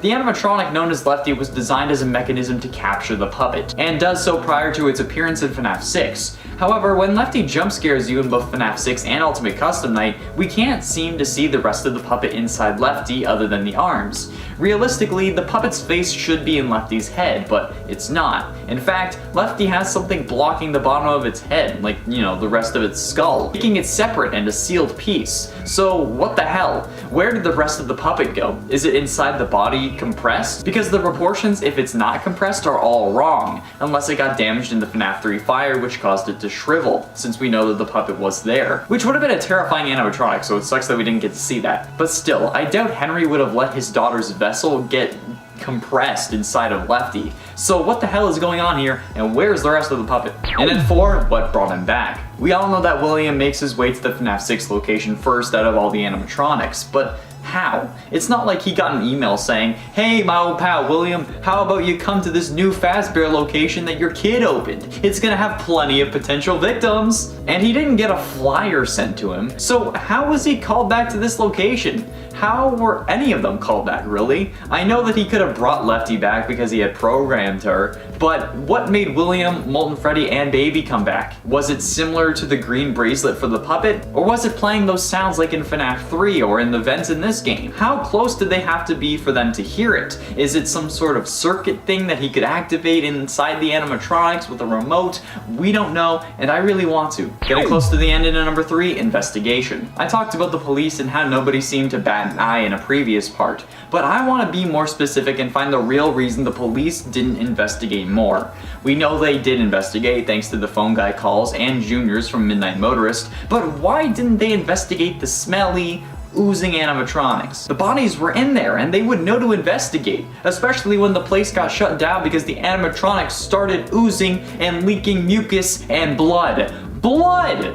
How do you not look into that? Are you telling me there wasn't one single cop who didn't find that suspicious? There is no way the cops would have put 5 missing children's cases to bed that quickly. Yeah, the first 48 hours of a murder investigation are the most crucial, same thing with missing persons, but they don't usually give up after those 2 days. It's so weird and it makes me think that William had to have someone in his pocket. That's the only really questionable thing that I'm really stuck on. Like, why didn't they check the bloody suits? It makes 0 sense from any perspective. And at 2, in-universe games. Thanks to Help Wanted, we learned about a series of games that were made by an in-universe version of Scott Cawthon. This guy supposedly made the games out of the situation and ruined the reputation of the company. However, we then hear Tape Girl say that Fazbear Entertainment paid Scott to make these games. But we've heard so much about these games, but don't know what these games are. Some people think that it's the FNAF 2 minigames, others think the FNAF 6 minigames. There is a possibility that Security Breach is one of them, or FNAF AR, but we don't have a serious answer. Nothing is confirmed, and it's a big issue. Also, I know that it's not actually Scott, but he doesn't have a name yet, so I'm just gonna call him Scott. He used his own picture, it's what he gets. What do you think the in-universe games are? Do you think that we've seen them, or do you think we have yet to find one in-game? Let me know below, because I'm very confused and might need some help. Finally, in at number 1, Glitch Trap. Glitch Trap is the main antagonist of Help Wanted, and is William Afton's consciousness in the form of computer code, thanks to his agony allowing him to possess a hard drive at the end of the Man in Room 1280 from the Fazbear Frights book in the flesh, that then gets scanned to help make the AI in Help Wanted. But he was never meant to be in the game. However, for someone who was never meant to be in the game, he has a huge impact on the final minigame. He doesn't make any appearances in other games, but he shows up in Pizza Party at the final scene, and is present while we were all inside the Fazbear costume. He dances on the floor in front of us while we're stuck singing a song. But how is he able to do that? How does he open the curtain? How does he put us in the suit and then dance around happy that he did it? He wasn't meant to exist, so how can he interact with a virtual world? We can't even move the curtain if we manage to break the boundaries and touch it, so if our hands pass through it, why don't his? We were meant to be in the game. He wasn't. And how is he able to make a whole stage for himself when he attacks us? It doesn't make any sense, unless he was meant to exist in the first place. Minute 10, the power of love. The immense agony generated when you hear me sing. The immense agony generated when you get killed is the fuel behind how possession works in the FNAF universe. This makes you think, if agony is the most powerful emotion in this world, what do the other emotions do? Or rather, where are the other emotions ranked? If agony lets you possess animatronics among other things upon death, what would emotions like anger and love do? And what is the second most powerful emotion? How far does it radiate? Do all emotions just allow you to possess things? Just other emotions are less likely to do so? Like, how does it work? I want to shout out the YouTube user that left the comments on this video that brought this to my attention, but I can't find that comment for a second time. So, I don't know if it was deleted, but if this was you who left the comment on the previous Tiny Details video, thank you so much. These things are getting really hard because I'm running out of details and I'm relying so much more on the comments section. So if you have any tiny details I have yet to talk about, please, I cannot stress this enough, leave it below. It doesn't even have to be, it doesn't even have to have like bigger implications. Okay, just something that's small, just please. Thank you for your help. Minute 9, hiding place. Throughout Sister Location, we're constantly being talked to by Baby. At first, she wants to help us, at least it seems that way, and then we get scooped. But before that, she mentions that someone crafted one of the cupboards into a hiding place, but who did that? Was it one of the technicians? Was it the man from the Fazbear Frights book? I mean, I don't think it would have been because he kind of got stuffed with mini arenas. And I mean, the technicians are killed at the end of the game, but were they freshly filleted or were they there the whole time, only being revealed when a light was shining on them? Who knows, really? Maybe it was Baby who made that hole so we would trust her, or maybe it was William hiding from the wrath of his daughter. I mean, she had to be mad at him, right? Why else would she be haunting him in Ultimate Custom Night? Sure, he regrets what happened, but she surely blames him for the situation that she's kind of stuck in. She was clearly in agony since, you know, she possessed Baby, and William was 100% avoiding her. I mean, you don't just get shut in a room and not be avoiding your daughter, right? Parents know. And today's shadow animatronics. The shadow animatronics really don't have an explanation, even after all these years. We still just have a couple of ideas as to what these are. Some think that Crying Child is Shadow Freddy, others think that they're employees that ended up getting killed, either by the animatronics, William, or the spring-lock suits. Since the two shadow animatronics are Freddy and Bonnie, who we know have spring-lock variants in the games thanks to the phone guy dialogue. But where did these shadow animatronics come from and where did they go? Cotton Eye Joe. Did we release them? Are they still after us? Were they ever really hostile? The whole shadow animatronic situation was kind of forgotten over the years, and while it may not be an important detail, it's still something I'm curious about and I still want to answer. It's an Aftons virus. We know that William is a virus at the moment. After dying in the man in room 1280, he possesses a hard drive that gets scanned into FNAF VR Help Wanted. We also know the virus gets uploaded to special delivery thanks to the special delivery emails and the aggressive nature of what was supposed to be nice animatronics. However, why did the virus get uploaded? Who uploaded it?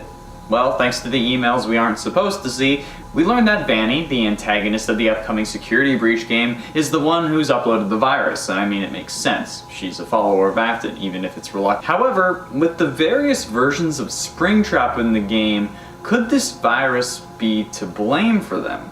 Especially Toxic Springtrap, who is the signature purple of the infamous purple guy who occupies the suit. Was Toxic Springtrap the original attempt to escape the video game world?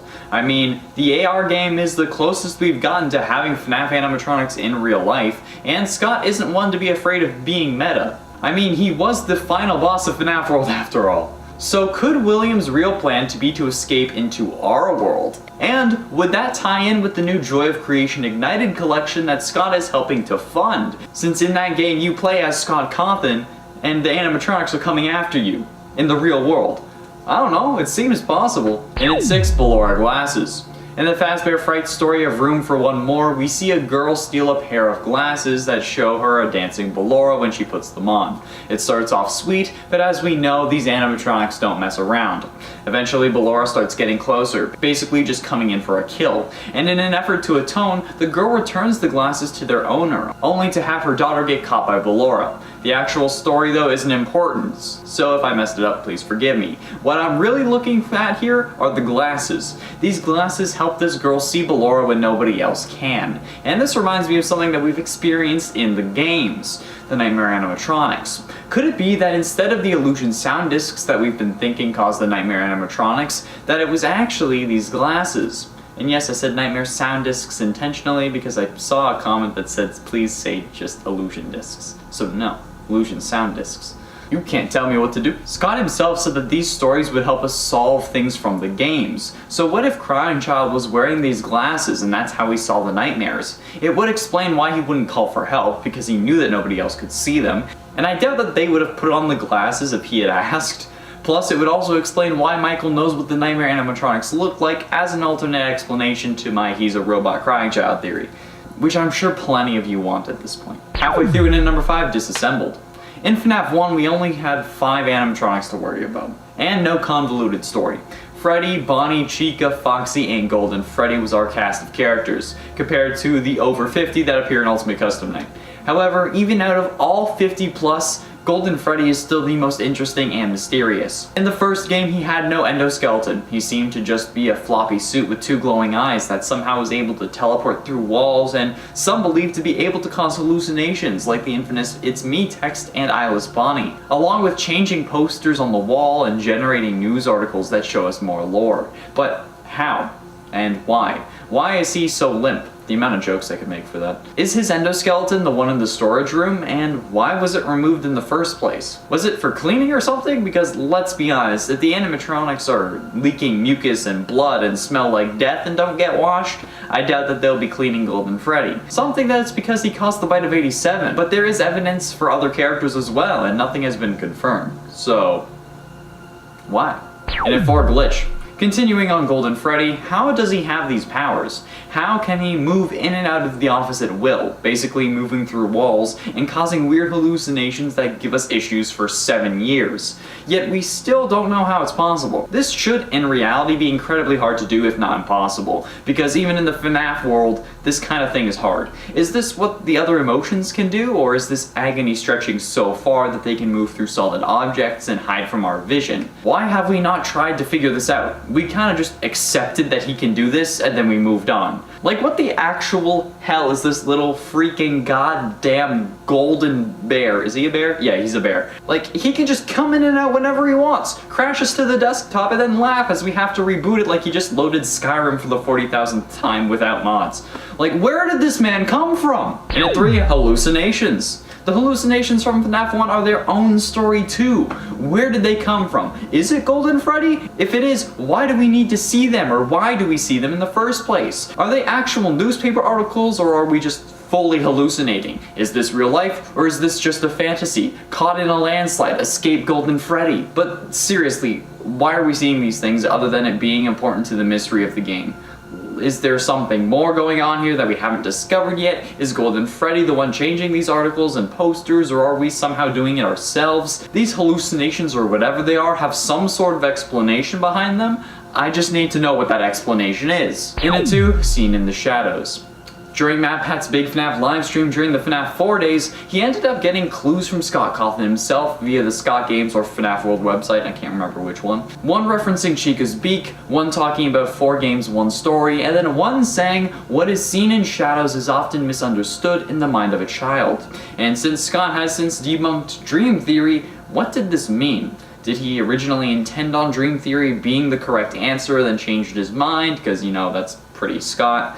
Or is there still some validity to this clue that we haven't explored yet? I mean, we originally assumed it was the scene where Purple Guy puts a head on a coworker in a suit, but is this referencing something else now? Did Crying Child see Elizabeth get scooped in the shadows, making it really look like there was a stomach mouth and some weird alien tongue that grabbed her?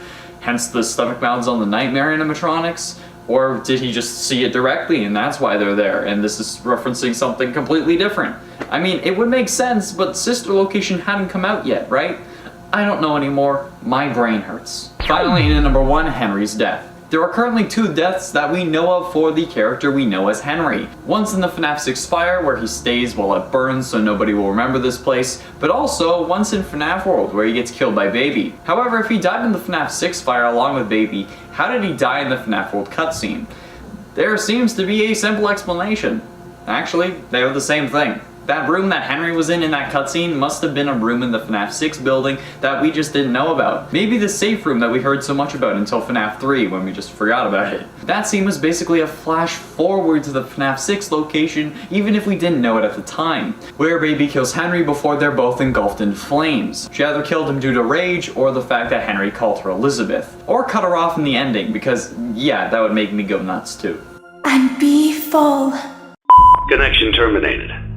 I'm sorry to interrupt you, Elizabeth, if you still even remember that name, but I'm afraid you've been misinformed. In its 10 animatronic bite, we all know the story of FNAF 4's 8-bit minigames and cutscenes, where Crying Child ends up getting chomped in the mouth of the Fredbear animatronic thanks to his older brother and his friends putting him in there. I proposed a different idea that not many people seem to appreciate, but thanks to the comments of one Thanos Snap on a previous part, it helped me realize, how did Fredbear manage to crush Crying Child's skull enough to put him in a coma? We originally believed that it was due to a spring lock failure since we saw someone wearing the suit in a previous part, but what we forgot about is that while on stage, Fredbear isn't in suit mode, it's an animatronic, so the spring locks were already all in place, and there wouldn't be any way that it should be able to crush his skull, and the chomping force of the mouth is going to have to be way over regulation to be able to cause the amount of damage we see, and if the suit was capable of that, nobody would wear it. There is no feasible explanation that allows what we see on screen to be the actual scenario where Crying Child dies, so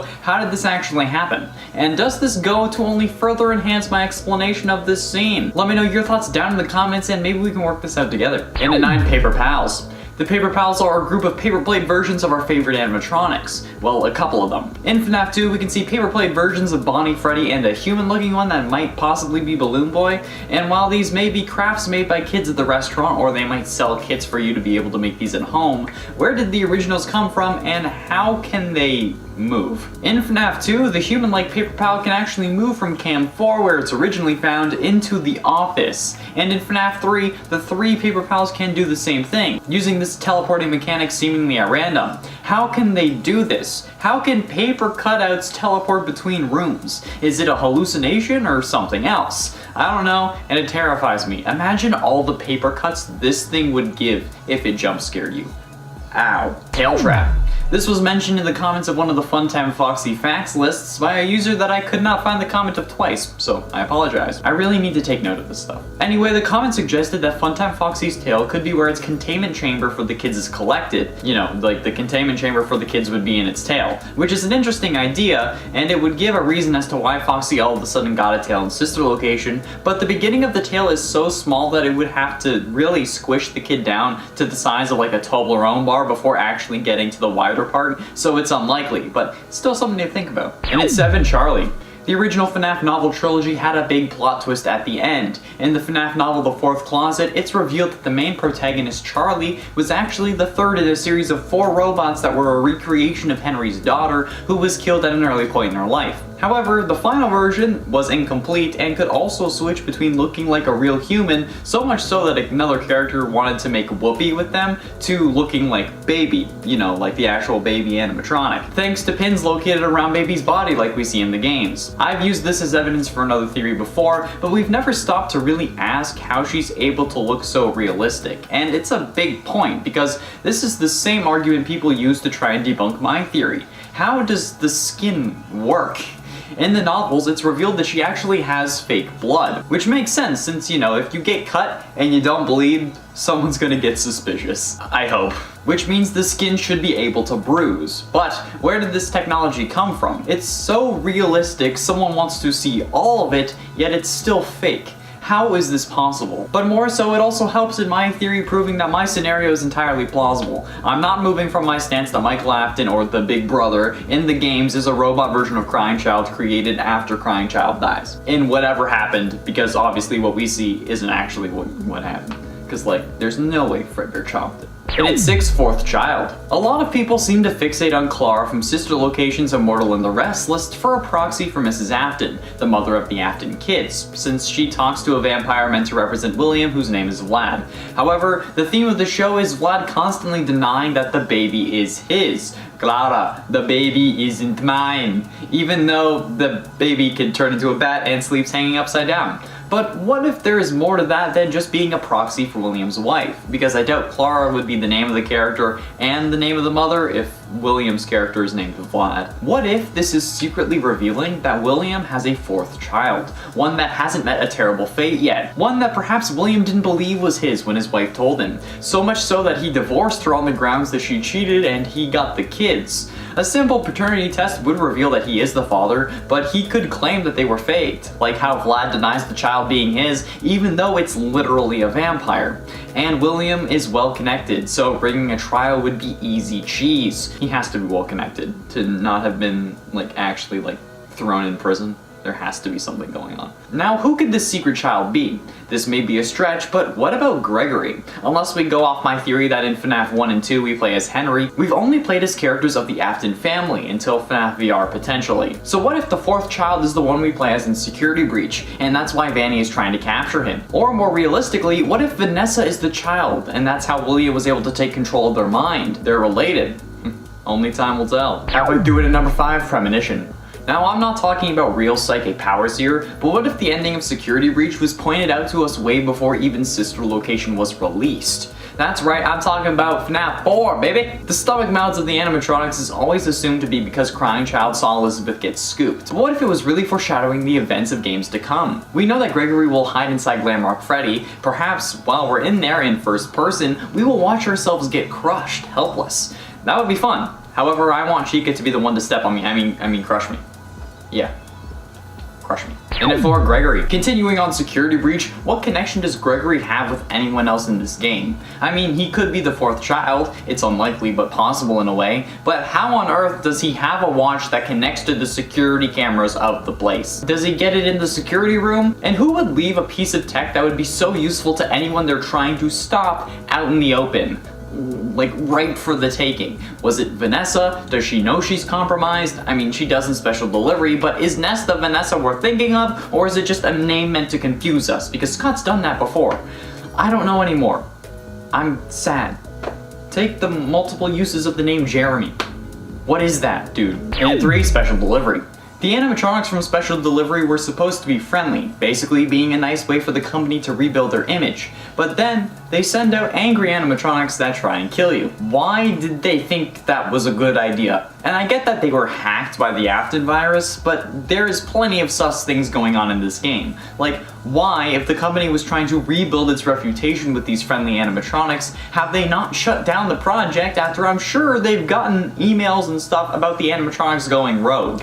And why the absolute hell did they include versions of Springtrap, a character that we know thanks to the man in room 1280, everyone knows is guilty. They have multiple versions of him as well, the normal one, the toxic one, and the curse, which is a recent addition as far as I know. They literally named him the Curse. It's... what? Just remove him from the program. Why would I want to order a literal killer? Is this the same thing as when girls say that serial killers are hot? Because that's also messed up. How am I supposed to compete with that? Actually, there is a solution. I'll be back. And at 2, Just an Illusion. FNAF Sister Location is probably one of the most popular FNAF games to date, with plenty of fan favorites like Funtime Freddy, Foxy, and Baby being added, as well as the new fan art favorite Ballora. However, is what you see really what you get in this particular FNAF game? Well, it's a good question, and you may be thinking, Connor, of course it is. What are you talking about? You're dumb. And if you are saying that, I'd like to direct you to when we have to repair Funtime Freddy in Sister Location. As we open up his chest cavity, we can see a weird disc, something that's being described in the books as being able to create illusions using sound. And it seems to be flashing red. They call it a power module, but there is no way that that little disc is a power module. And if it's one of those discs, could it be changing the look of everything? Hell, this could have taken place in the basement of a goddamn shack, and we wouldn't know. It's pretty scary to think about. Finally, in at number 1, Mrs. Afton. We don't know the identity of Mrs. Afton. We don't even know if there is a Mrs. Afton, or if she was just a baby mama, or hell, if William's kids are just adopted. Most people draw a connection between Mrs. Afton and Clara from A Moral and the Restless, so much so that people believe Mrs. Afton's name is Clara. However, I propose the idea that could explain what happened to Mrs. Afton, and it makes a great amount of sense. The Fazbear Frights books were meant to help explain bits of the in-game lore along with making Scott more money. Take the book Bunny Call with the story The Man in Room 1280, which I keep going back to, but this time I'm talking about the story 1:35 AM from the book of the same name. This story revolves around Delia, who has recently gotten divorced from her husband, heartbroken because she never got the family that she wanted.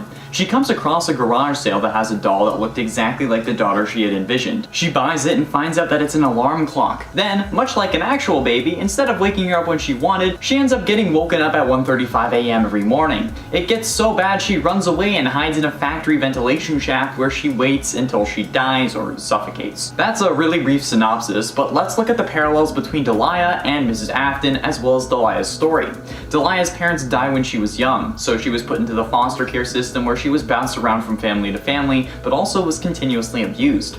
Eventually, she fell in love and was ready to start a family until her husband divorced her, which could be the case between William and his partner. We have no evidence as to what happened between them, so we can only speculate. Delia never managed to get the kids she wanted, and Mrs. Afton, assuming she was still alive, didn't get the kids in any form of divorce or court hearing, since we see the three of them living with William in FNAF 4 and Midnight Motorist. And then the surrogate daughter for Delia is a possessed doll. We learn she is possessed in another story where Phineas Taggart needs it to study agony, much like how William's daughter Elizabeth ends up possessing basically a giant robotic doll. The connection is somewhat loose, yes, but certainly more solid than Clara, since she was just talking to a purple-suited vampire about having his kid, and Vlad was denying it, despite it clearly being his, but still. Perhaps both of these stories combine together to create the story of Mrs. Afton. Not to mention the next story in that book is about the mini-Renas, who are meant to be Ballora's surrogate children. And who do people think that Ballora either represents or is possessed by? Mrs. Afton. And intent corruption. It took me a while to realize, but the FNAF series is all about corruption, at least in a metaphorical sense. Sure, the story is about kids getting murdered and possessing animal-themed robots, but a huge theme of the series is corruption. William was corrupted into killing, those kids were corrupted by William, the animatronics that got possessed were corrupted, the restaurant was corrupted, and corruption is an even more prevalent theme now, and it's literally occurring. With William literally corrupting a hard drive that gets scanned into FNAF VR, which he then corrupts, because he corrupts the game. William corrupts Jeremy and gets him to off himself, he corrupts Tape Girl and Vani, he corrupts animatronics in Security Breach and Special Delivery, each of his children get corrupted and killed. It's a main theme of the series, and William can't die until the corruption stops. I just thought that was kind of cool. It's present literally everywhere. And at 9 Springlocks. A lot of people didn't understand what I was talking about when I was saying that Crown Child's death makes no sense, so I'm going in depth here so I can explain how the Springlock mechanics work in universe and how this applies to Crying Child's death scene.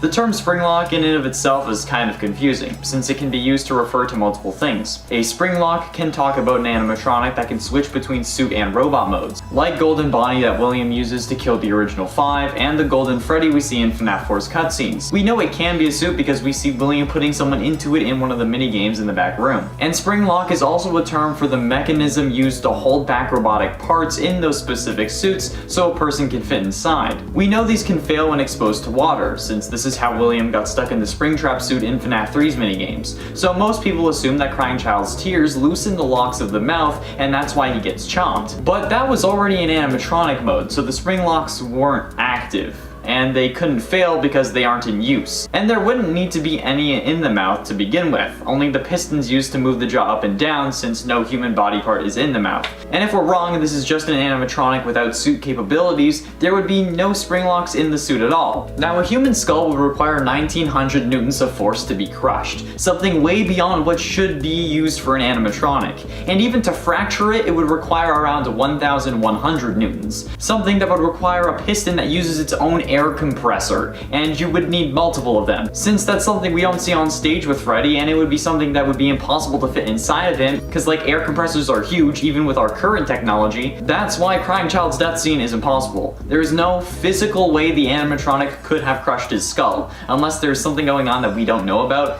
which is entirely possible, but highly unlikely. And it ate paper shadows. Shout out to YouTube user XXShadowFredbearXX-0- for pointing this one out to me, because it actually is really interesting and it's a detail I never noticed. If you have a small detail that I have yet to cover, please let me know in the comments. The comments are really helping me get through these videos, especially this one. So go shoot your shot, and if you do, you might just get a shout out if I use your point. Anyway, Shadow Fredbear pointed out that the Paper Pals, characters I talked about in the previous part, who could seemingly move around at will, are the characters that have shadow counterparts. I described the Paper Pals as Bonnie, Freddy, and a humanoid that could possibly be Balloon Boy. However, the human-like character who has a shadow counterpart is Dee Dee, someone based off the looks of Balloon Boy. The other animatronics, Bonnie and Freddy, each have shadow versions as well that were introduced in FNAF 2. What could this mean exactly? Unknown. I need to kind of work on it. This is something very interesting and I'd like to get to the bottom of it. And it's 7 time travel. So, time travel is possible in the FNAF canon, and at least in the Fazbear Frights book series. Since the first book, Into the Pit, has a story talking about someone getting into a ball pit and time traveling, hot tub time machine style. But like, does that mean anyone can have this happen to them? Like, is it possible that anyone from the games could have this happen to them? Perhaps Gregory is Crying Child, who fell into a pit and got sucked into the events of security breach, and then we'll go back in time at the end of the game, or well, I guess go back to his time at the end of the game, showing why he fears the animatronics and being in a pizzeria. Maybe William can time travel through the games, and this is him in the far future. There are so many possibilities. Like, maybe this is why the timeline doesn't make any sense, because someone keeps changing it. I solved FNAF. It has its own Barry Allen. And it's 6 upgrades. How on earth is this franchise able to upgrade its location constantly? You'd think that after multiple deaths of the joint's prime clientele, that the place would be ruined, right? But then these folks come in hitting us with that Freddy Fazbear Mega Pizzaplex. How do they have the money to open a whole, basically, mall after so many kids have gone missing in their establishments? Why do parents let their kids go here? It can't be that they think that it's fake, right? I mean, like, who would believe...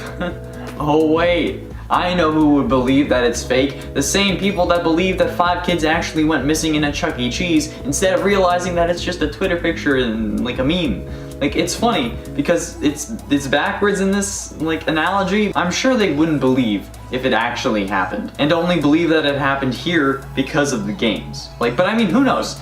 Clearly not them. It just doesn't make sense to me. How is this good publicity? Like, even if you go by any publicity as good publicity, this isn't it. It makes no sense, especially in this scenario. Halfway through into number 5, Purple Guy. The FNAF community was up in arms over the true Purple Guy debate after the release of Sister Location and the discovery of the ending. In this ending, we have an end cutscene of Michael walking around after being scooped by Ennard, but then also turning more and more purple as he walked down the street after multiple days, making us question if he was really the infamous Purple Guy. He isn't, since the Purple Guy isn't physically purple, but this begs the question, why was Michael purple? Most assume that he was in fact a decaying corpse that smells bad, hence the reason for being fired in the original games, but that never made sense to me, since in every form of media, decaying or decayed bodies that aren't supposed to look realistic are shown as green and not purple, because like that would make more sense, at least in my brain it does. However, do you know what is purple?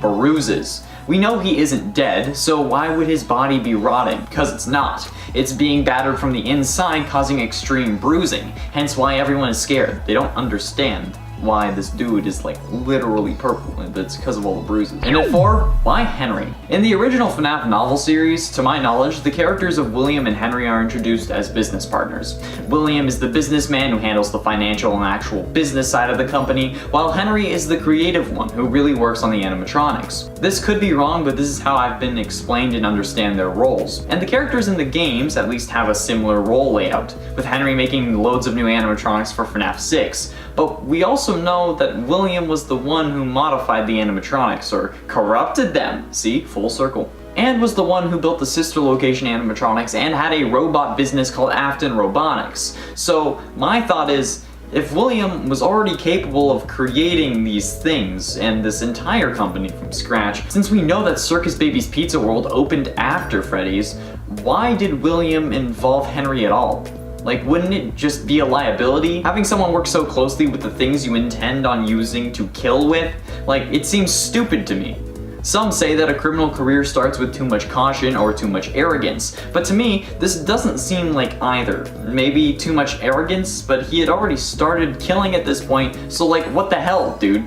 Was it to keep him close because you wanted to kill his daughter, or was his daughter actually yours? And 3 genes. Last people, a lot of people seem to be confused by the genetics of the Afton family, and I've talked about it before, but I'll go over it again for everyone that's new here. Also, hi, thanks for subscribing. We're almost at 500k, that's insane. With genetics, what you see is not all that you get. For example, my sister and I both have dark hair. However, when mine is shorter, and even more so when I was a kid, my hair was much redder than hers. Much redder than it is now, even.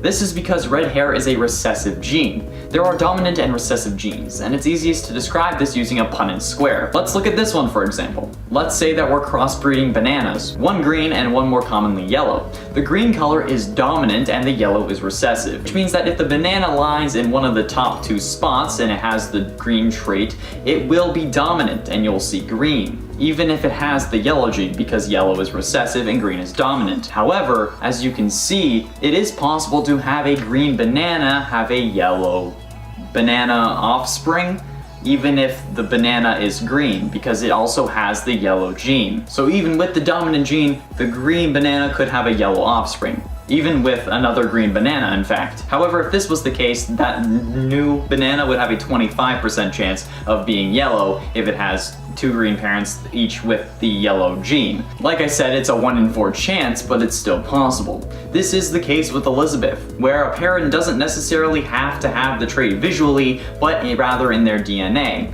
I'm not the best at explaining this, but you get the idea. However, Elizabeth isn't ginger, she's blonde, which I don't understand where you got that from. But blonde is also a recessive trait, so the same thing applies. And we haven't seen the mother, or even really William Afton, so she could be blonde. Maybe she also has blue eyes, which is dominant over green, but it's still possible if she has the green-eyed trait, and William does too. And Elizabeth isn't ginger, okay? She's blonde. I honestly don't know where you got that from. What? Like, come on. Watch the cutscene. Penultimately, in at number 2, force a crowd. I proposed the idea last time that perhaps William and his wife, or baby mama, but most likely wife at this point, had 4 kids instead of the 3 we see on screen. This was mostly based off the Immortal and the Restless TV series from Sister Location, where a woman was telling a character meant to represent William that he had a son that clearly was his, but William was denying it, or I guess Vlad was denying it, proposing that maybe he thought she had cheated or didn't want the kid. And after discussing genetics and trying to explain to the people who didn't really understand, it just shows how likely the scenario is. If the babies came out blonde, William might have just thought that they weren't his. But I think later that William realized that the baby was his and wanted her back, or perhaps I'm wrong about the whole he denied it originally thing, and instead he wanted her all along. But it wasn't 100% with me yet, it was still just a theory. Until this comment from YouTube user Saber Sapphire on the last Tiny Details video. I think we can all agree that Ballora is an allegory for Mrs. Afton. She isn't possessed, because she would have had to be alive to run away with a child, but that after she left, William made this robot as a way to cope. We can also agree that she is a mother figure to the Minirinas, and that's what got us all thinking that she was meant to be the mother in the first place, aside from her song. Well, Saber pointed out the number of Minirinas that Ballora has, 4. Ballora has 4 children, and if she is meant to represent the mother of the Afton kids, this will only solidify this theory more for me. Finally, in at number 1, motivation. While this number isn't based on this comment, a comment from user B Cooper helped spark this idea in my brain, along with the last comment. They said, I think the 4th child is Vanessa, and she was Elizabeth's twin. If there is actually a 4th Afton kid, and if Vanessa is that kid, it would make sense for her to have been Elizabeth's twin. She's the proper age, and they both are blonde with green eyes. We don't have many other features for Elizabeth because, you know, she was an 8-bit, but with the information we have, it matches and it matches well. It could also be potential motivation for William. Maybe that's why Susie was first, because she looked like maybe the mother perhaps, with blonde hair and blue eyes. Maybe William has green eyes, or like I explained in number 3, they both have the gene, even if it's not visible. This could also be the inspiration behind Baby's mechanics and why the fun times are meant to capture children, so he could use them to find his other daughter. Hence why he told Elizabeth specifically to stay away from Baby, because he had programmed Baby to look for and capture a child that looked exactly like her because they were twins. He never told Crying Child or Michael to stay away from them, right? At least from what we saw, because they weren't in danger. This could be it. I am 100% certain at this point that the Aftons have 4 kids and that the mother ran away with the 4th. This has to be what's going on, right? It has to be what's going to be revealed in Security Breach. In 10, Special Delivery. Special Delivery is a weird game, and while I do mean the gameplay aspects like collecting Remnant, in this case I really mean in a timeline sense, since we know it takes place between Help Wanted and Security Breach, but what is the canonicity of this game? Are they actually trying to rebuild their image by sending out animatronics that were supposed to be friendly, or are they intentionally scaring people? And do the customers know if they're going to be scared, like a mail order killer service? Or do they expect an animatronic helper for around the house? And what is with sending out versions of the killer that ruined the reputation of the company in the first place? Like, is it a joke? Is it intentional? Do they know that was the housing for William after they thought he disappeared? Or is this all just fake? One of the games that we know within the universe. Are these animatronics really getting sent to your house, or are we as the player experiencing the same thing someone in universe would experience, like through their phone, an AR game? Like, what is actually going on in this game? And at 9, Hover Hands. I don't think I've mentioned this before in this series, but I noticed something that most people seem to ignore while discussing the ending to FNAF VR. Most people assume that we swapped places with Glitch Trap, that he takes over our body in the final fight. But if when you get onto the stage after he swaps, you can see your hands and headset are missing if you look back to the desk you were at. Your holographic hands are nowhere to be seen. Yes, your controllers are controlling the Glitch Trap suit hands, but if you're really swapped, you would see holographic hands at that spot, most likely waving and taking off the headset. So why aren't they there? Because we don't swap places with Glitch Trap, we merge with him. I think that this is fairly common knowledge by now, but when Matpat first released this video and said Glitch Trap escapes this game through us, nobody seemed to notice that, and he in fact didn't. So there you go. You should have heard it here first, but you weren't subscribed, so don't worry, it's okay. Speaking of that, if you're enjoying the video, why don't you hit that like button? It really helps us out and lets us know what you want to see more of, and while you're doing it, just click subscribe. We're so close to 500,000 subscribers, and we know you love FNAFs, so we're still making FNAF. And in 8, fanfiction.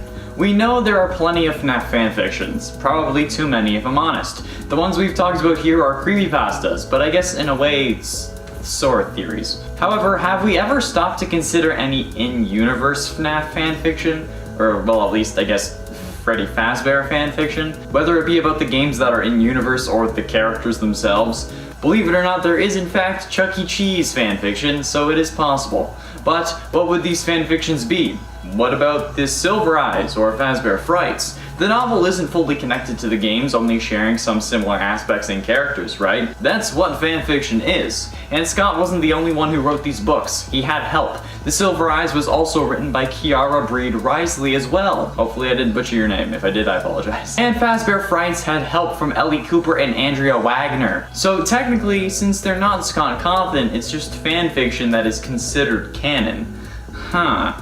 Gives you a lot to think about, huh? So go ahead, write your fan fiction. Just make sure that it isn't nasty. And don't ship dead kids with their killer or their dead sibling, okay? I can't believe that that's a thing. And it's 7, Glamrock Chica. While YouTuber Daka was doing a live stream for charity, when they would hit certain donation goals, they would unlock a new Security Breach teaser. One of the final ones was a picture of Glamrock Chica smashed in an alley or a junk lot of some kind, which first of all is very reminiscent of the scrapped animatronics from FNAF 6, but ignore that. There is one distinct detail that everyone noticed, but nobody seemed to really question further than why. And that detail being Chica is missing her beak. But not only did the same thing happen to Toy Chica in FNAF 2, but they also share the same body shape.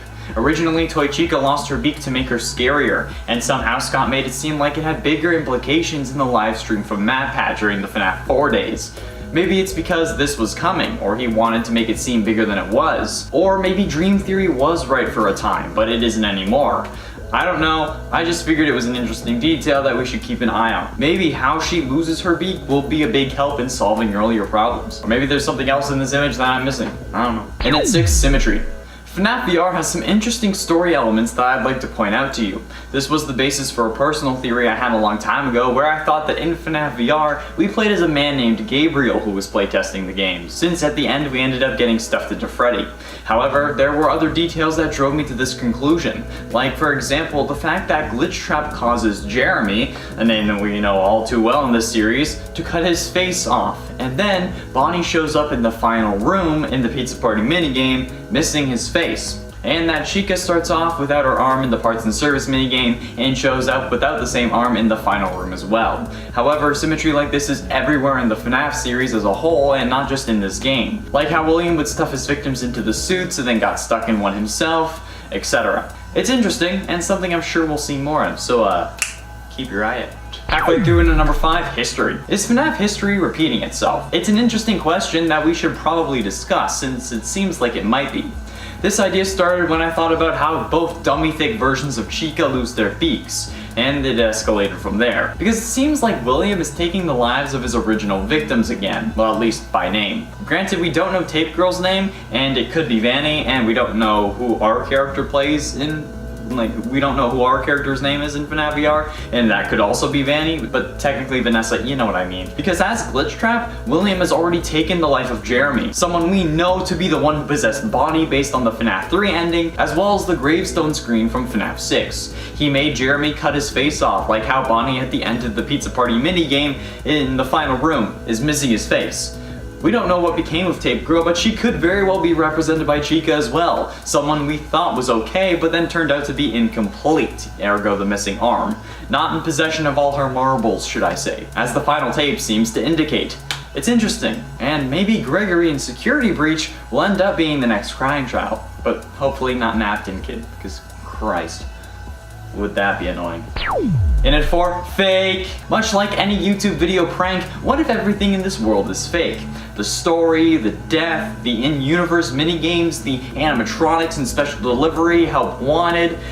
What if it was all fake and just meant to be a massive marketing stunt that went entirely wrong? Or hell, maybe it went horribly right. If Freddy Fazbear's was dying, much like how Chuck E. Cheese was failing, could it possibly be that Fredbear's was too? And in an effort to keep the business alive, William and Henry created a marketing scheme that would get them some publicity and even bring in some more customers that were fans of horror. I mean, it would explain why William was never convicted and why the investigation was so flawed. They didn't actually check the suits because there was, in reality, no bodies inside them. They never leaked blood or mucus or smelled terrible. Why would anyone go if they did? Or stick around when they saw it, or hell, even smelt it? It also explains how, even through all this horror, they were able to expand, eventually opening an entire mall that they called a Pizzaplex.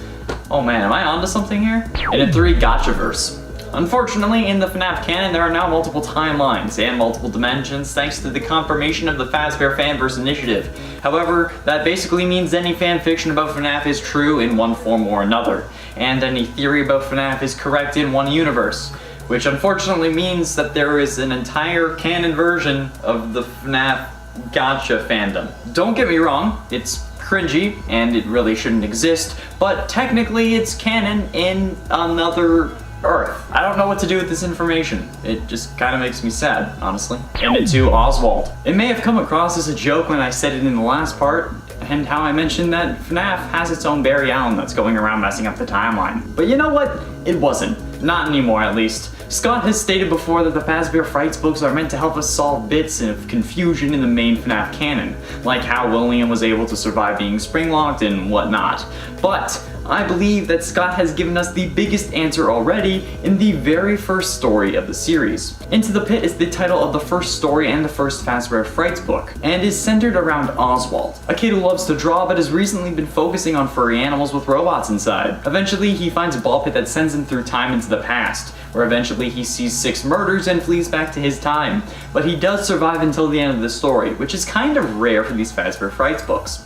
I think that it was on purpose. There are a lot of things that contradict themselves in this story, with statements from different characters changing the timeline and making it so damn difficult to navigate. Plus, now we have multiple dimensions to think about with the Fazbear Fanverse Initiative and the book series worlds. But what if the reason the timeline is so clunky is because Oswald is changing it? There isn't much of a connection to the games for these first couple stories, but looking at it like this has it make a lot more sense and explains all the changes. It's like Flashpoint. Barry knew what was different because he was outside of the timeline change. We're outside this timeline too, and that's why we see the mistakes.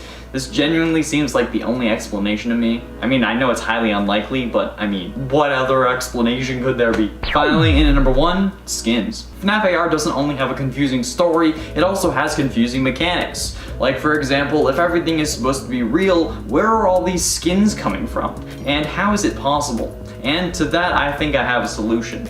If these skins are meant to be real, because why wouldn't they be? If we can see them, they must be real, right?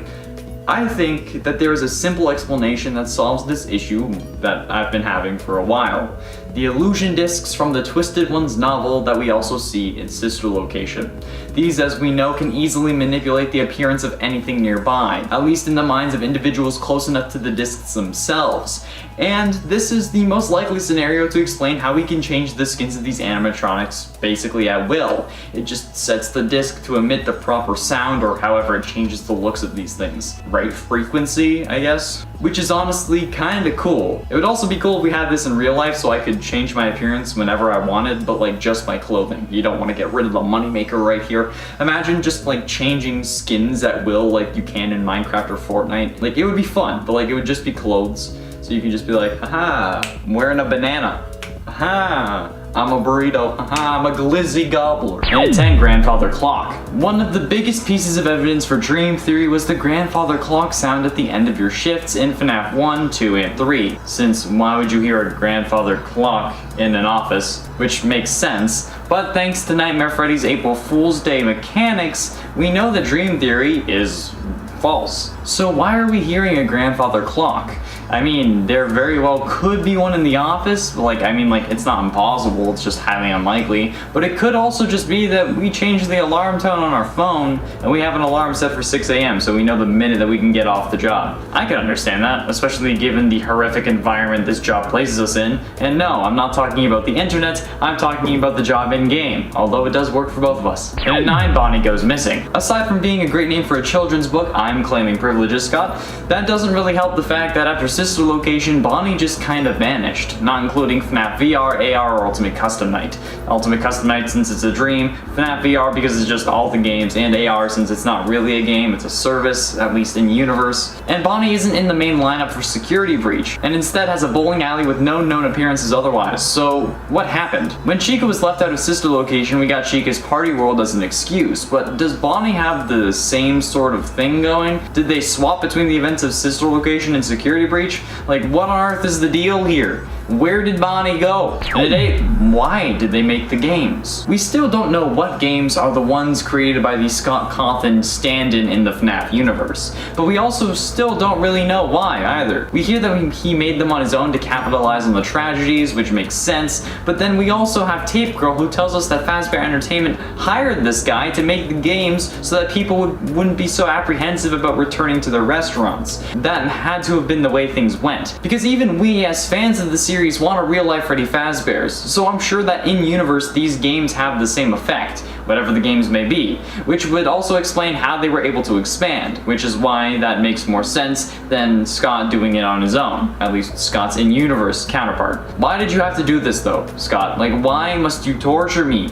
I mean, it's incredible, and it's great storytelling, but why? And it's 7 layout. Thank you to YouTube user Octoling for the comments on part 9 pointing this one out. In their comment, they pointed out that FNAF 4 and FNAF 2 have very similar layouts, with 2 entrances on the left and right, with a big one in the center. These being the 2 side vents in FNAF 2, and the doors to the hallways in FNAF 4, and the big door in FNAF 2 being the big closet in FNAF 4. Now, if this is because the base coding is the same, at least for the office section, or if it's for another reason is unknown, but it's a tiny detail that you don't really think about. So, belongs on this list. Does it have bigger lore implications? Maybe, but unlikely. I genuinely think that it's because the code is so similar that he might have just copied and pasted with different textures, and instead of lights that we can activate, we end up running to the doors. But either way, it's something to chew on. And it's 6 eyes. We all know that Freddy starts moving closer to the end of the original game, and as I've said before, he wasn't really originally meant to move.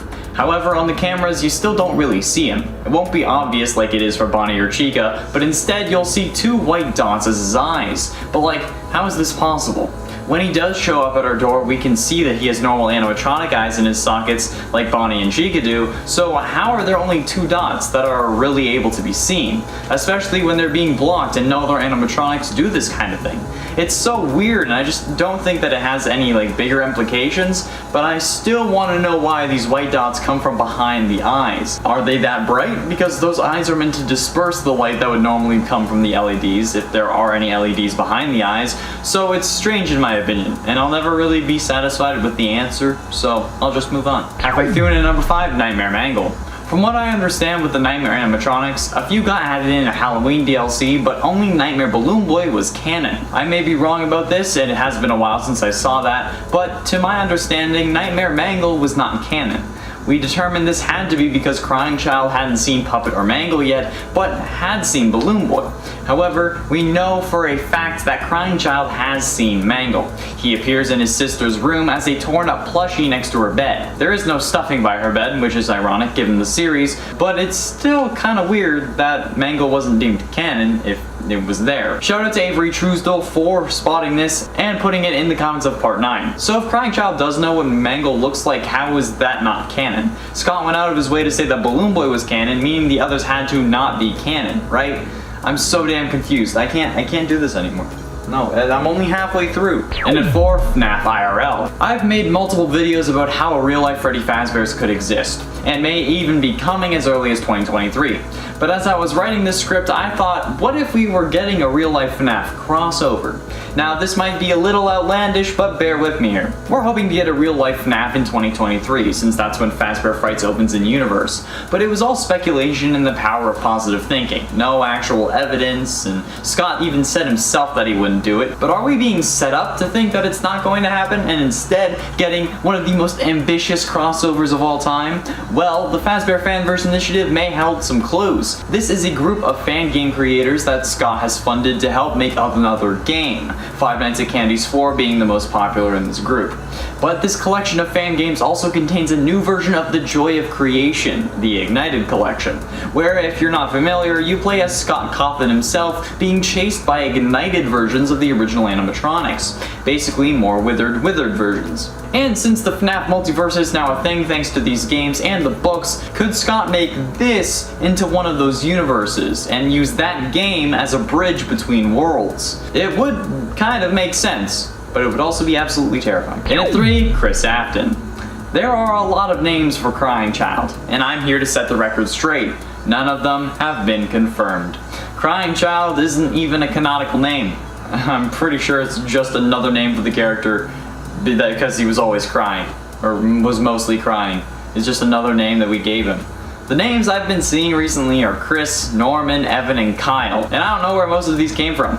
Evan comes from the security logbook, and most people seem to think that this is canon, but it's not. They've also had to really struggle to get the N as far as I could tell, so if you want to believe that, currently their name is Eve. Chris is random, and I'm pretty sure came from a FNAF-themed music video. Same thing with that car accident that apparently killed the mother. They're not actually canon. Norman isn't anywhere to be found either, and the same thing with Kyle, because I made that one up. But I'm certain that there will be at least one person who, when I said that, yelled, "Finally!" or something along those lines. Crying Child does not have a name. It's not a tiny detail, but it's something that a lot of people don't really think about. So if you have a detail but put it in the comments with a name that isn't confirmed, it could be about anyone, so I really tend to scroll past those, but I had to set the record straight, okay? No canon name for Crying Child. If you want to call him whatever, it's fine, but don't use it as evidence or say that it's confirmed or canon, because it's not. not. However, if they have solidly found evidence for all of the letters of Evan, please send the link to me on Instagram so I can like start looking around, like so I can actually see that. But until that point, it's not confirmed. It's even not confirmed after I see it. It's not like I'm the one confirming it, but you know what I mean. Into 2, passive mode. Shout out to Robert Vazvensky for posting this in the comments of part 9 as well. This really helped me. Why is it that out of the 2 shadow animatronics in FNAF 2, there's one that's passive and one that's aggressive? And why is Vani the aggressive one? Shadow Freddy's just chillin', slumped over, not really moving. But Shadow Bonnie will just come in and absolutely torment the hell out of you by flickering your lights and just overall being a tool. But why does this theme remain even after this game, with Shadow Bonnie being aggressive in FNAF AR as well? Is it just the spirits creating these figures that have different personalities? Or is it a different emotion that created these A to begin with, or B, making one more aggressive than the other? I don't know, but it's hella interesting. Because like, if agony caused Shadow Bonnie, but a different emotion caused Shadow Freddy, it would explain why Shadow Freddy is passive. Finally, in at number 1, Oblivious. In a previous video, multiple videos in fact, I've said that the company doesn't care because they're sending and replicating the suit of the dude who caused them to have a bad rap in the first place in FNAF Special Delivery. They're replicating Springtrap and they're just sending him on his way, going like, yeah, go kill more kids. However, a commenter pointed out to me that when discussing Springtrap in the AR emails, they refer to Springtrap as an older Bonnie model, which I find confusing because, well, how do you know it's an older Bonnie model, but then you call it Springtrap in the app? I know that it's because we know him as Springtrap and that's like our universe reason, but assuming we were in the FNAF universe, we would be using the app that at least looks similar to the one that we use, if not the exact same, minus the whole animatronic fight sequences, because those would be happening in real life.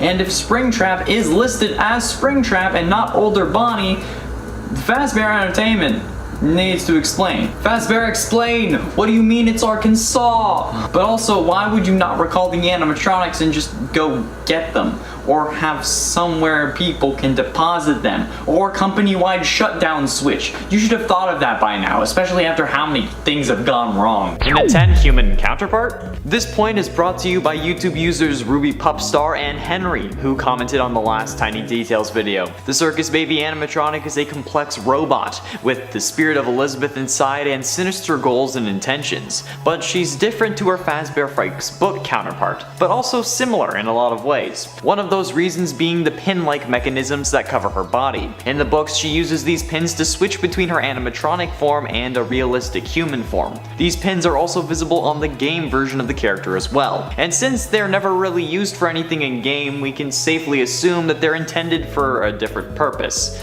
Well, like the same purpose as the book, but a different purpose. You get it. But why does this matter? Well, this brings up the question, who is her human counterpart? Have we been seeing her? Do we know what she looks like in human form, if she has one yet? Or is it just a design detail that shows us that she can change between looking like her and us, since she, as a part of Ennard, takes over our bodies at the end of Sister Location? Does she have to do this before she unlocks this power, or is it always there? Will we see her in Security Breach? If I know. Anything can happen at this point. And at 9, Bad Press Bonnie. This was pointed out by multiple users in the comments from the last part, but the first one I saw was from user SockGems once again. These users suggested that perhaps the reason we don't see Bonnie in Security Breach is because it would be bad for business, considering how multiple kids were killed by a man wearing a golden Bonnie springlock suit. It's also interesting how blood never triggered the mechanisms in the suit, but that's aside the point. Anyway, with all this attention on the Bonnie animatronic, it's understandable why they would want to keep it quiet, and only give the character a bowling alley. But if this was the reason why they scrapped the character, why are they still sending Springtrap animatronics in special delivery? Why are they putting out multiple skins for Springtrap? If they know that the killer used a Spring Bonnie or at least a Golden Bonnie suit, why would they risk more bad press, especially when they know these animatronics are malfunctioning? We know these games take place around the same time, since the Aftons virus is the thing corrupting the special delivery animatronics, but why would they continue to do that? That's so stupid. Like, I get it. These people are definitely missing a few brain cells, but can't be missing all of them. Come on. And before we move on to number 8, if you're enjoying this series and love that we've been able to cover over 100 FNAF tiny details, be sure you're hitting that like button. It really helps us out and lets more people find the video and the channel. And check in the top right corner for the first part of the series, and as well as a new playlist for it. Yeah, this series now deserves a playlist. Jesus. And it aids special features. The puppet is a character I'm sure all of us love, and while a load of fans like to turn this character into something sinister and terrifying, see the top 10 FNAF fan alternate versions of the puppet for more on that, why is it so special? According to Ultimate Custom Night Deathline's, Chica was the first of the victims, meaning that she would have to be the special one, right? At least the first of the missing children. But why is it that the puppet is the one that's able to give gifts and give life in the FNAF 2 minigame? It awakens the animatronics, so what's the deal? Is it more emotion magic, since agony is the emotion that causes possession? Is it perhaps love that can bring those things to life? We know that Henry loved his daughter, trying so hard to set her free in FNAF 3 and 6, but he also tried to keep her safe above anyone else, as we see in the security puppet minigame, giving Charlotte a special green bracelet that the puppet used to track her. That's the only explanation I can think of that makes sense. Maybe the puppet can feel the overwhelming love from her family, and that's how she's able to do it. I don't know. And at 7, Dynamic Duo. There are so many FNAF ships it makes me sick to my stomach. And while that also may be the fact that I've only eaten a Kit Kat today, I didn't think that FNAF ships would go this far. There are 2 animatronics notably missing from the Security Breach roster, Bonnie as previously mentioned, and Foxy, instead being replaced by Roxanne Wolf and Montgomery Gator. But thanks to Instagram user that Colby Flats who DM'd me and a YouTube user in the last part, they pointed out that Roxanne is actually a combination of Foxy and Bonnie, almost as if they had a child together. I know it would be impossible, considering how they're both robots and can't have a biological child, but the design of the character matches them both closely. Wolves aren't that different from foxes, being basically cousins, foxes diverting from the wolf lineage around 12 million years ago, and Roxy plays the guitar, and the guitar was reserved exclusively for Bonnie up until this point, excluding the mediocre melodies. It's weird, and I can't believe that Foxy and Bonnie have a daughter, at least technically speaking, but I shouldn't be surprised at this point. And at 6, Scrabble.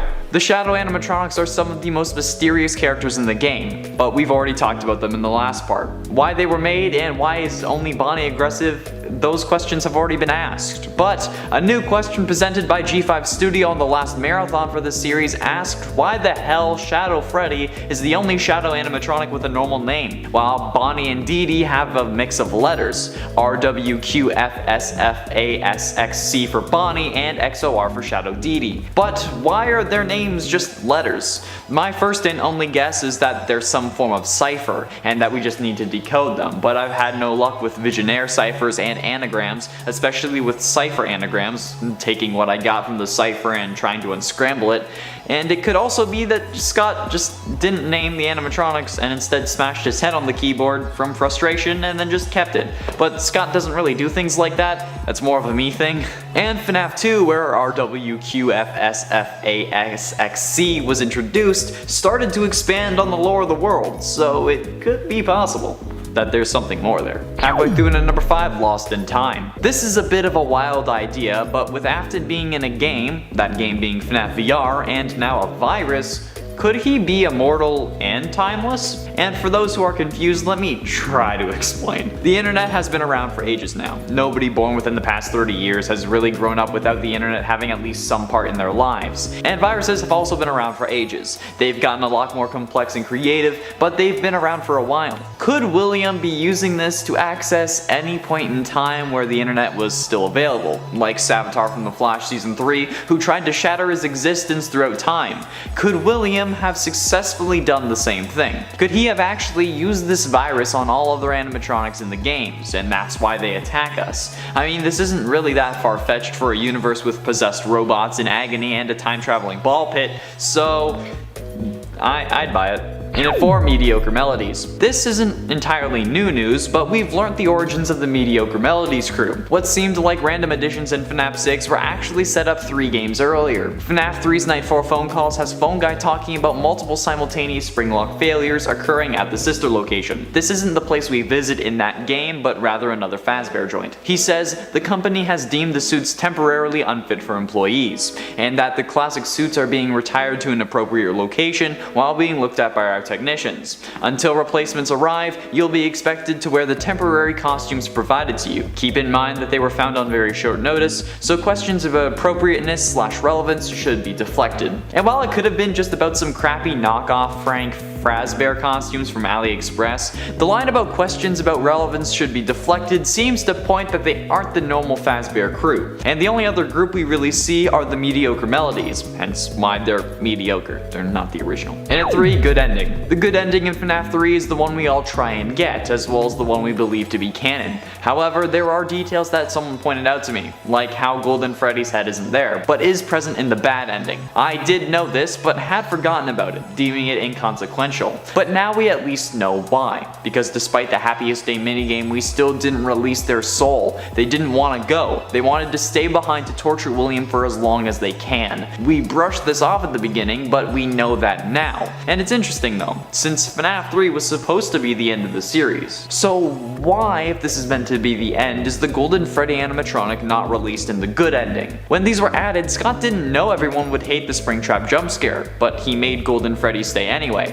Why? I guess we'll never find out. And at 2, crash to desktop. I told you it would be in the next tiny details list. Golden Freddy is the most mysterious animatronic from FNAF 1, being able to move through closed doors while staying limp with no endoskeleton, and can even cause hallucinations like It's Me and I Was Bonnie, along with changing posters on the wall. I figured they can do this because of other emotions, but why do they crash us to the desktop when they jump scare us? It's a weird moment, especially the first time, but it's certainly going to crash you whenever you get killed by this freaky fiend. But this has bigger implications than we first thought, since now the series is about video games interacting with the real world, and even FNAF World had those elements, having to set up the clues to unlock the good ending in FNAF 3. But this is the first instance of FNAF interacting with reality, and it's our reality, not the in-game reality that we would assume. This also happens with Nightmare in FNAF 4. Is this symbolic of death? Like, if you die in the FNAF universe, do you get reborn in ours?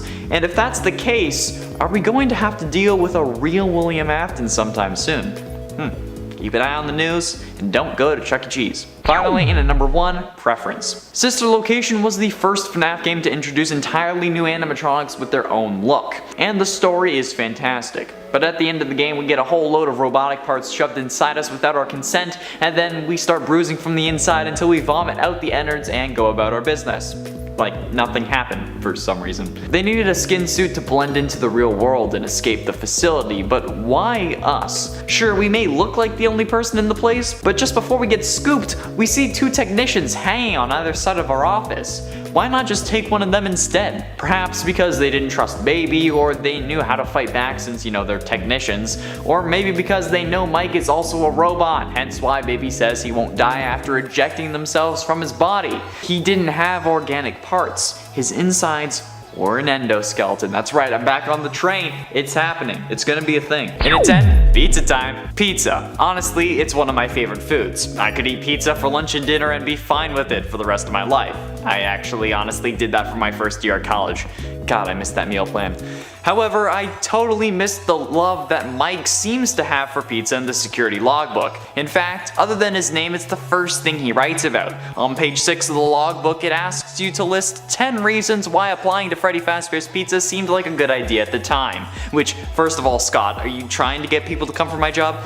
Second, the number 1 answer, and the only one Mike gives, is employees get free pizza, which is understandable and could be considered a one-off. However, way later on in the book, on page 87 to be exact, interesting number by the way, when asking which animatronic would win in a fight and why, Mike writes for the glory of pizza next to a swashbuckling Captain Vani. And if one mention of chewing gum is enough to connect him to the older brother, damn, this guy really likes pizza. And at 9, book 10. Fazbear Frights Book 10 releases on September 7th, 2021, which is also my birthday and the day Spider-Man PS4 came out in 2018. Fun story, I actually didn't know about that game until I went to Fan Expo 2018 and met the Jovenshire who asked me about it since I was wearing a Spider-Man costume, so that was a nice way to find out. But I guess that day is just a good time to release things out into the world, to bless the world, so to speak. However, the book description, at least of one of the stories, really caught my eye. The 10th book, titled Friendly Face, is written by Scott Cawthon and Andrea Wagner, and has the description of, quote, Andrew can't spend his money fast enough on a happy companion guaranteed to keep his friend's memory alive. Which sounds awfully familiar to me, since it's my theory about what happened to Crying Child, how William programmed a robot to be an older version of Crying Child, except named him Michael and gave him memories of killing his younger brother in an effort to keep him away from the Fazbear restaurants. But also, the name Andrew rings a bell, since it's the name of the spirit who possesses William and the man in room 1280, who had been keeping him alive from the inside. And I won't be surprised if Andrew's friend absolutely loves pizza. And it ain't helpful. The security logbook seems to make a lot of headlines in these lists, but that's because it's packed full of so many ideas and theories if you know where to look. For example, looking outside the book to the concepts and universe that involve the book. The survival logbook is meant to be the security logbook, however Mike crossed out the word security and writes in survival. But this is a form of bringing us into the FNAF canon, by making us a night guard and this book being our training guide. But that begs the question, why this book? Why a book that has clearly been written in, especially on important things like incident logs, and why one that just straight up trashes the company, saying that this is basically a death wish and that we should have never taken this job unless it was for the pizza. It could be the last one, but even if it was, I'm sure they would print a new one with all the graffiti that's covering this book, and I mean, like, it's even covered in blood, for God's sakes. I mean, he crossed out security and also wrote survival. It must be because the other guard, or whoever hired you, knows about the danger and wants you to survive. Hell, this could all just be a ruse and there was no Mike to begin with, and they just wrote the book to make it more relatable to you. And it's 7, Springtrap's Revenge. Yet another questionable business decision from Fazbear Entertainment. Springtrap's Revenge is a VR game that is the subject of the Fazbear Frights story in the flesh from Bunnycall, the 5th book in the series. The story revolves around a game game developer named Matt, who creates a Springtrap AI using all of his anger from a divorce and multiple failed relationships. However, the game is too difficult, so instead Matt reprograms the game to torture Springtrap. For some reason, because he kept killing him. It's a game, dude, just make it easier. My question is, why would they make a whole VR game around surviving Springtrap when he was a real-life serial killer in their reality? Like, sure, in our world, we wouldn't care because he isn't real, but it's not like Valve or Stress Level Zero is going around making Ted Bundy or John Wayne Gacy survival games, because it would be in poor taste, and it would be way too real and disrespectful to the victims of those killers, or I mean, I guess anyone related to the victims of those killers. So why would Fazbear Entertainment willingly make a video game revolving around the killer that ruined their reputation in the first place? It seems like a horrible idea. Like in a world where everyone's getting cancelled. Why?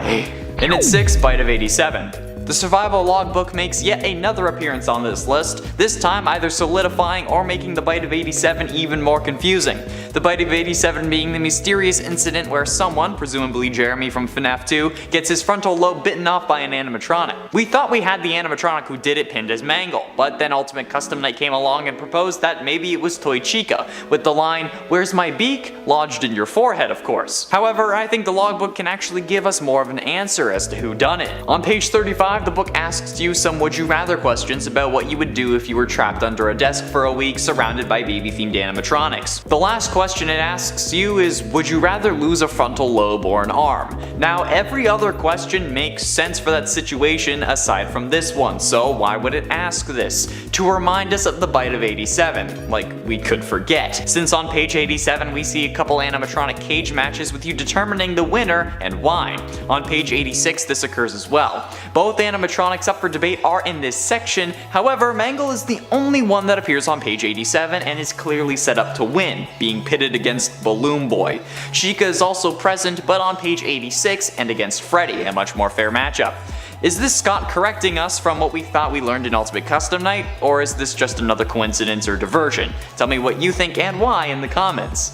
Get it? Because it's like that section. Halfway through, in at number 5, why Baby? One question I've had and seen a couple times is the question of why Baby was kicked out. We know that she has an argument, and that's mostly why, but how did they know what parts were Baby's, and why did they even include her in the first place? Well, they assumingly needed her abilities, but they could separate themselves because of Remnant. Something I rediscovered while researching my last video, the top 10 souls trapped in FNAF animatronics, is that in the FNAF novels it's revealed that the Funtime animatronics all contain the souls of the original 5 missing children. And that's probably where the idea to group together as Ennard came from. The desire for all parts of their souls to be together, or as close as they can be.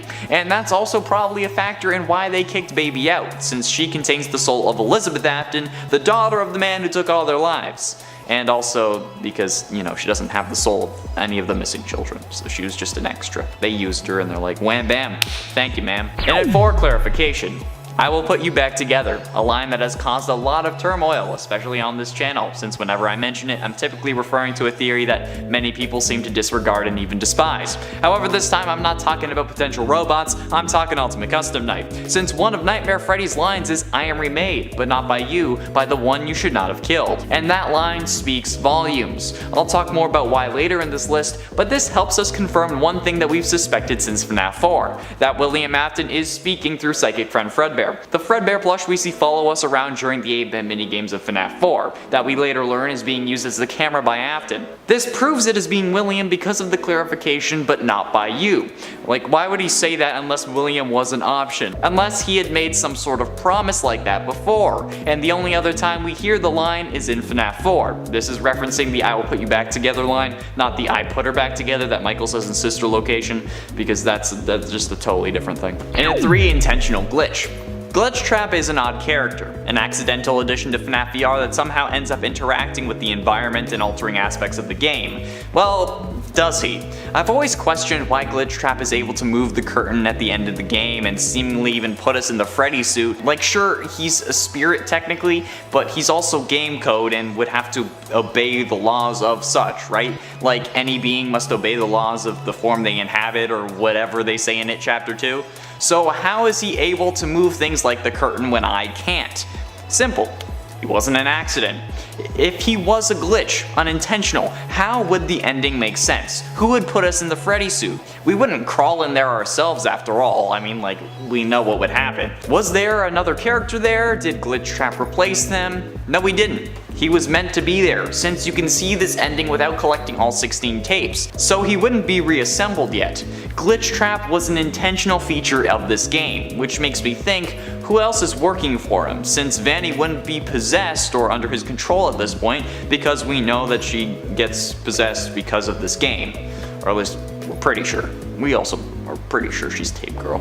And at 2, Nightmare's brain. This is a forgotten and maybe even unnoticed detail by some from FNAF 4 that was recently pointed out to me. Nightmare from FNAF 4's final level actually has a brain. You can kind of see it, like you can see the silhouette of it behind like his like semi-transparent head. Whether this was meant to represent Crying Child being rebuilt as a robot with his brain obviously still being alive since we're experiencing these nightmares in the game, or if it was just meant to hint at how some of these animatronics were created, the idea of brains in animatronics hasn't gone away. In fact, it's been highlighted. Take the FNAF VR Curse of Dreadbear DLC. In that DLC, we get a mini game where we must program our own Dreadbear according to preset directives. These are all calibrated into a brain that we must color, size, and configure before putting into Dreadbear's head. If we get it wrong or take too long to do so, we get attacked and killed, which could mean that some of these animatronics are killing or have killed simply because they were programmed wrong, instead of being programmed like that intentionally. It could be where William got the idea to use animatronics in the first place, or the brain could just be signifying Crying Child's brain death at the end of the game, since if he catches you, the game is over. And the brain in his head is only a further way to symbolize that. Finally, in at number 1, the one you should not have killed.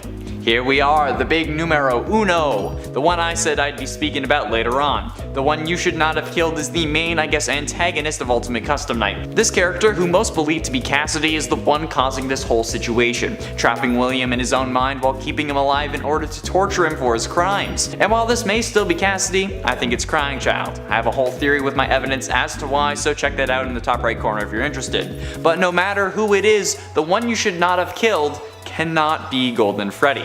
While the evidence certainly seems to point us in that direction, now that we know William wasn't in hell or in purgatory in this game, but rather trapped in his own body thanks to the man in room 1280 from Bunny Call, we know that it just can't be possible. There is evidence in the form of Stitch Wraith that multiple souls can possess one thing, however we have not seen evidence of characters being able to possess multiple big things at once. I know that there is a character that possessed a lot of little things to my knowledge, but nobody has possessed two animatronics at the same time. In fact, in Bunny Call, William had to die for Andrew to move on to the Stitch Wraith. So based on the evidence we've seen so far, the one possessing William and keeping him alive, the one you should not have killed, whether it be Cassidy or Crying Child, cannot also be in the Golden Freddy suit. Plus, the Golden Freddy suit would not have been around at the hospital when Crying Child died, and if William had to go to the Fredbear warehouse to possess a hard drive, Crying Child would have to be around the suit to possess it. That's just how they've set up the rules. So yeah. And at 10, Cover Shadow. I recently purchased the Freddy Files Updated Edition book off Amazon and find what details really seem to be the most important. It's also an excellent place to find confirmed details. But one thing I noticed a while after getting the book was that the shadow on the front cover. If you look closely, you can actually make out the shape of Freddy standing behind you, which I have to say is pretty damn terrifying. This implies that basically anyone who learns about the Fazbear secrets because of this book, which is presented to be some form of secret files on the cover, will get gotten by Fredbear. This makes me think that there is certainly something more to this company, definitely something shady that we aren't really considering, or that just hasn't been presented yet. But it very well might not be that deep, but let's be honest, with Scott, it probably is. In at 9, Nightmare Zendo. Now this was pointed out to me last time, because in part 12 I mentioned how Nightmare seemingly has a brain, but many people were very quick to point out that actually that's Nightmare's endoskeleton, and you can actually see it specifically in FNAF VR, and it's actually true, which is just weird and just freaking insane, because like he's a dream. Why would he need an endoskeleton?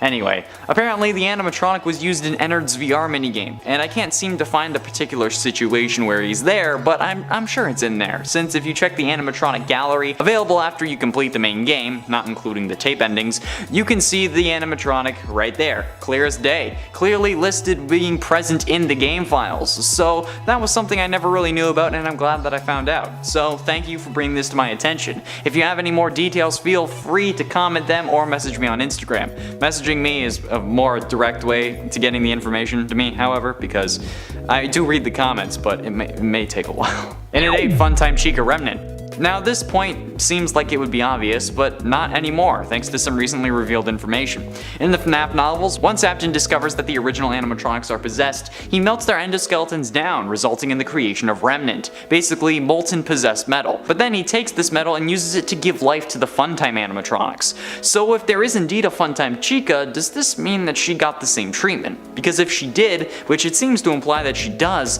then the original 5 missing children didn't have all their Remnant burned, meaning that the FNAF 6 fire was pointless and Henry, along with our character, died for nothing because the mission wasn't complete. I mean, I think Henry would have taken this into account, but maybe Ennard just figured that he didn't need Chica to handle it. I mean, you can purchase a Funtime Chica for the restaurant in FNAF 6, but if you choose not to, does that mean that you end up ruining the story? I don't know, since in FNAF AR's Fast Facts, it's revealed that the Funtimes were among the first animatronics made by Afton. So maybe in the continuity of the games, the Funtime animatronics don't contain the souls of the original 5 missing children, like at all? Unless it was just like injecting the metal here and there, instead of making whole endoskeletons out of it, so it could have been done later. I don't know. And at 7, Not For Us. The job of FNAF 6 was not meant for us. This was made clear by Henry in his final speech, saying, quote, "And for you, my brave volunteer, who somehow found this job listing not intended for you." This begs the question, if it wasn't meant for us, how did we find it? Since if a job is created for one specific person, I feel like it would find that person, and maybe even only that person. But not like in a metaphorical sense, like, oh, this job was meant for me. No, like this job was literally intended for a certain individual, yet somehow Michael Afton found it and then got it over that other person. And we know that this is the case, since this isn't a pre-recorded message, and instead live. Since if it was pre-recorded, Henry wouldn't know that it was a different person, or that Elizabeth was the one that he had cut off as soon as he started talking. Quote again, "Connection terminated. I'm sorry, Elizabeth, if you even remember that name." End quote. And at 6, Like Father, Like Daughter. It's actually in the same speech where we find out that Baby has always intended on being an evil animatronic, even to her own brother. Quote from Baby's part of the final speech: "I will make you proud, Daddy," while talking about how she's gonna get us though. But why would she say this? She knows her father is there, actually. He's in the form of Scraptrap. So did Baby intentionally do this just so that she could become like her father? Did her death twist her mind in such a way that she now assumes her father will be proud of her if she was like him? Or is this something that William taught her? Because if we're looking for a reason his kids died, maybe it's because they wouldn't join in his killing spree? I mean, getting a kid to lure away kids is certainly easier than luring them away yourself. I mean, I don't know from experience, but I'm guessing. And is that why Fredbear's mouth was so powerful? Powerful enough to crush Crying Child's skull? Because William needed him to die so he wouldn't out him? Or at least put him in a coma and then put him back together, enhancing him so that he would want to help his father? I mean, it certainly seems that way. Maybe this is what Scott meant by nobody had solved FNAF 4. Halfway through in at number 5, intended owner. Who was the intended owner? It's a question I ask a lot in this series, ever since we figured out that we weren't the ones who were supposed to be running the FNAF 6 location. Who did Henry originally intend on giving it to? I think I finally have an answer. Scott Cawthon, or rather his in-universe equivalent who doesn't have a name, and since he doesn't have a name, I'm still going to be calling him Scott. So if Scott was the intended owner, there would have to be some form of connection, right? What could it be? Well, he's an indie game dev who made the games joking about the Fazbear tragedies because Fazbear paid him to do it. So he knows about everything that went wrong there, so maybe that's why. Henry's whole plan was to make sure that nobody remembered what happened with William and his misdeeds, so maybe he was going to bring in the one person he knew for sure knew everything that had happened. Maybe there was never actually a way out plan for him, and Henry just says that as a segue to inform us that he knows we ain't gonna leave. Maybe our character wanted to leave, but just couldn't. I mean, the intentional owner being Scott's stand-in makes even more sense when you consider that Scott is the owner of the series. I mean, at least he was. So, could it be him? Probably. I hope so. And at 4, animatronic interference. But, why did we find the job if it wasn't intended for us? I know why.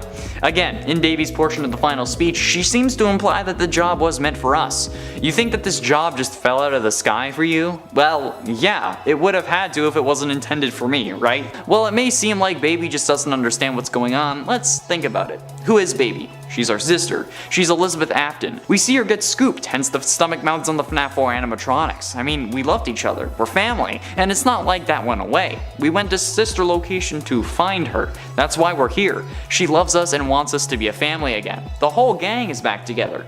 Us, her, and dear old Dad. She interfered and sent us that job. That's why it didn't just fall out of the sky. It's because of her. This may be common knowledge or well known at this point, but I didn't think about it until I was watching that speech over and over again for other numbers on this list. Baby is the reason we found it, and Scott was the one meant to have it. At least it seems that way. But that's just a theory. A game theory. Getting close to the end in number 3, sentience?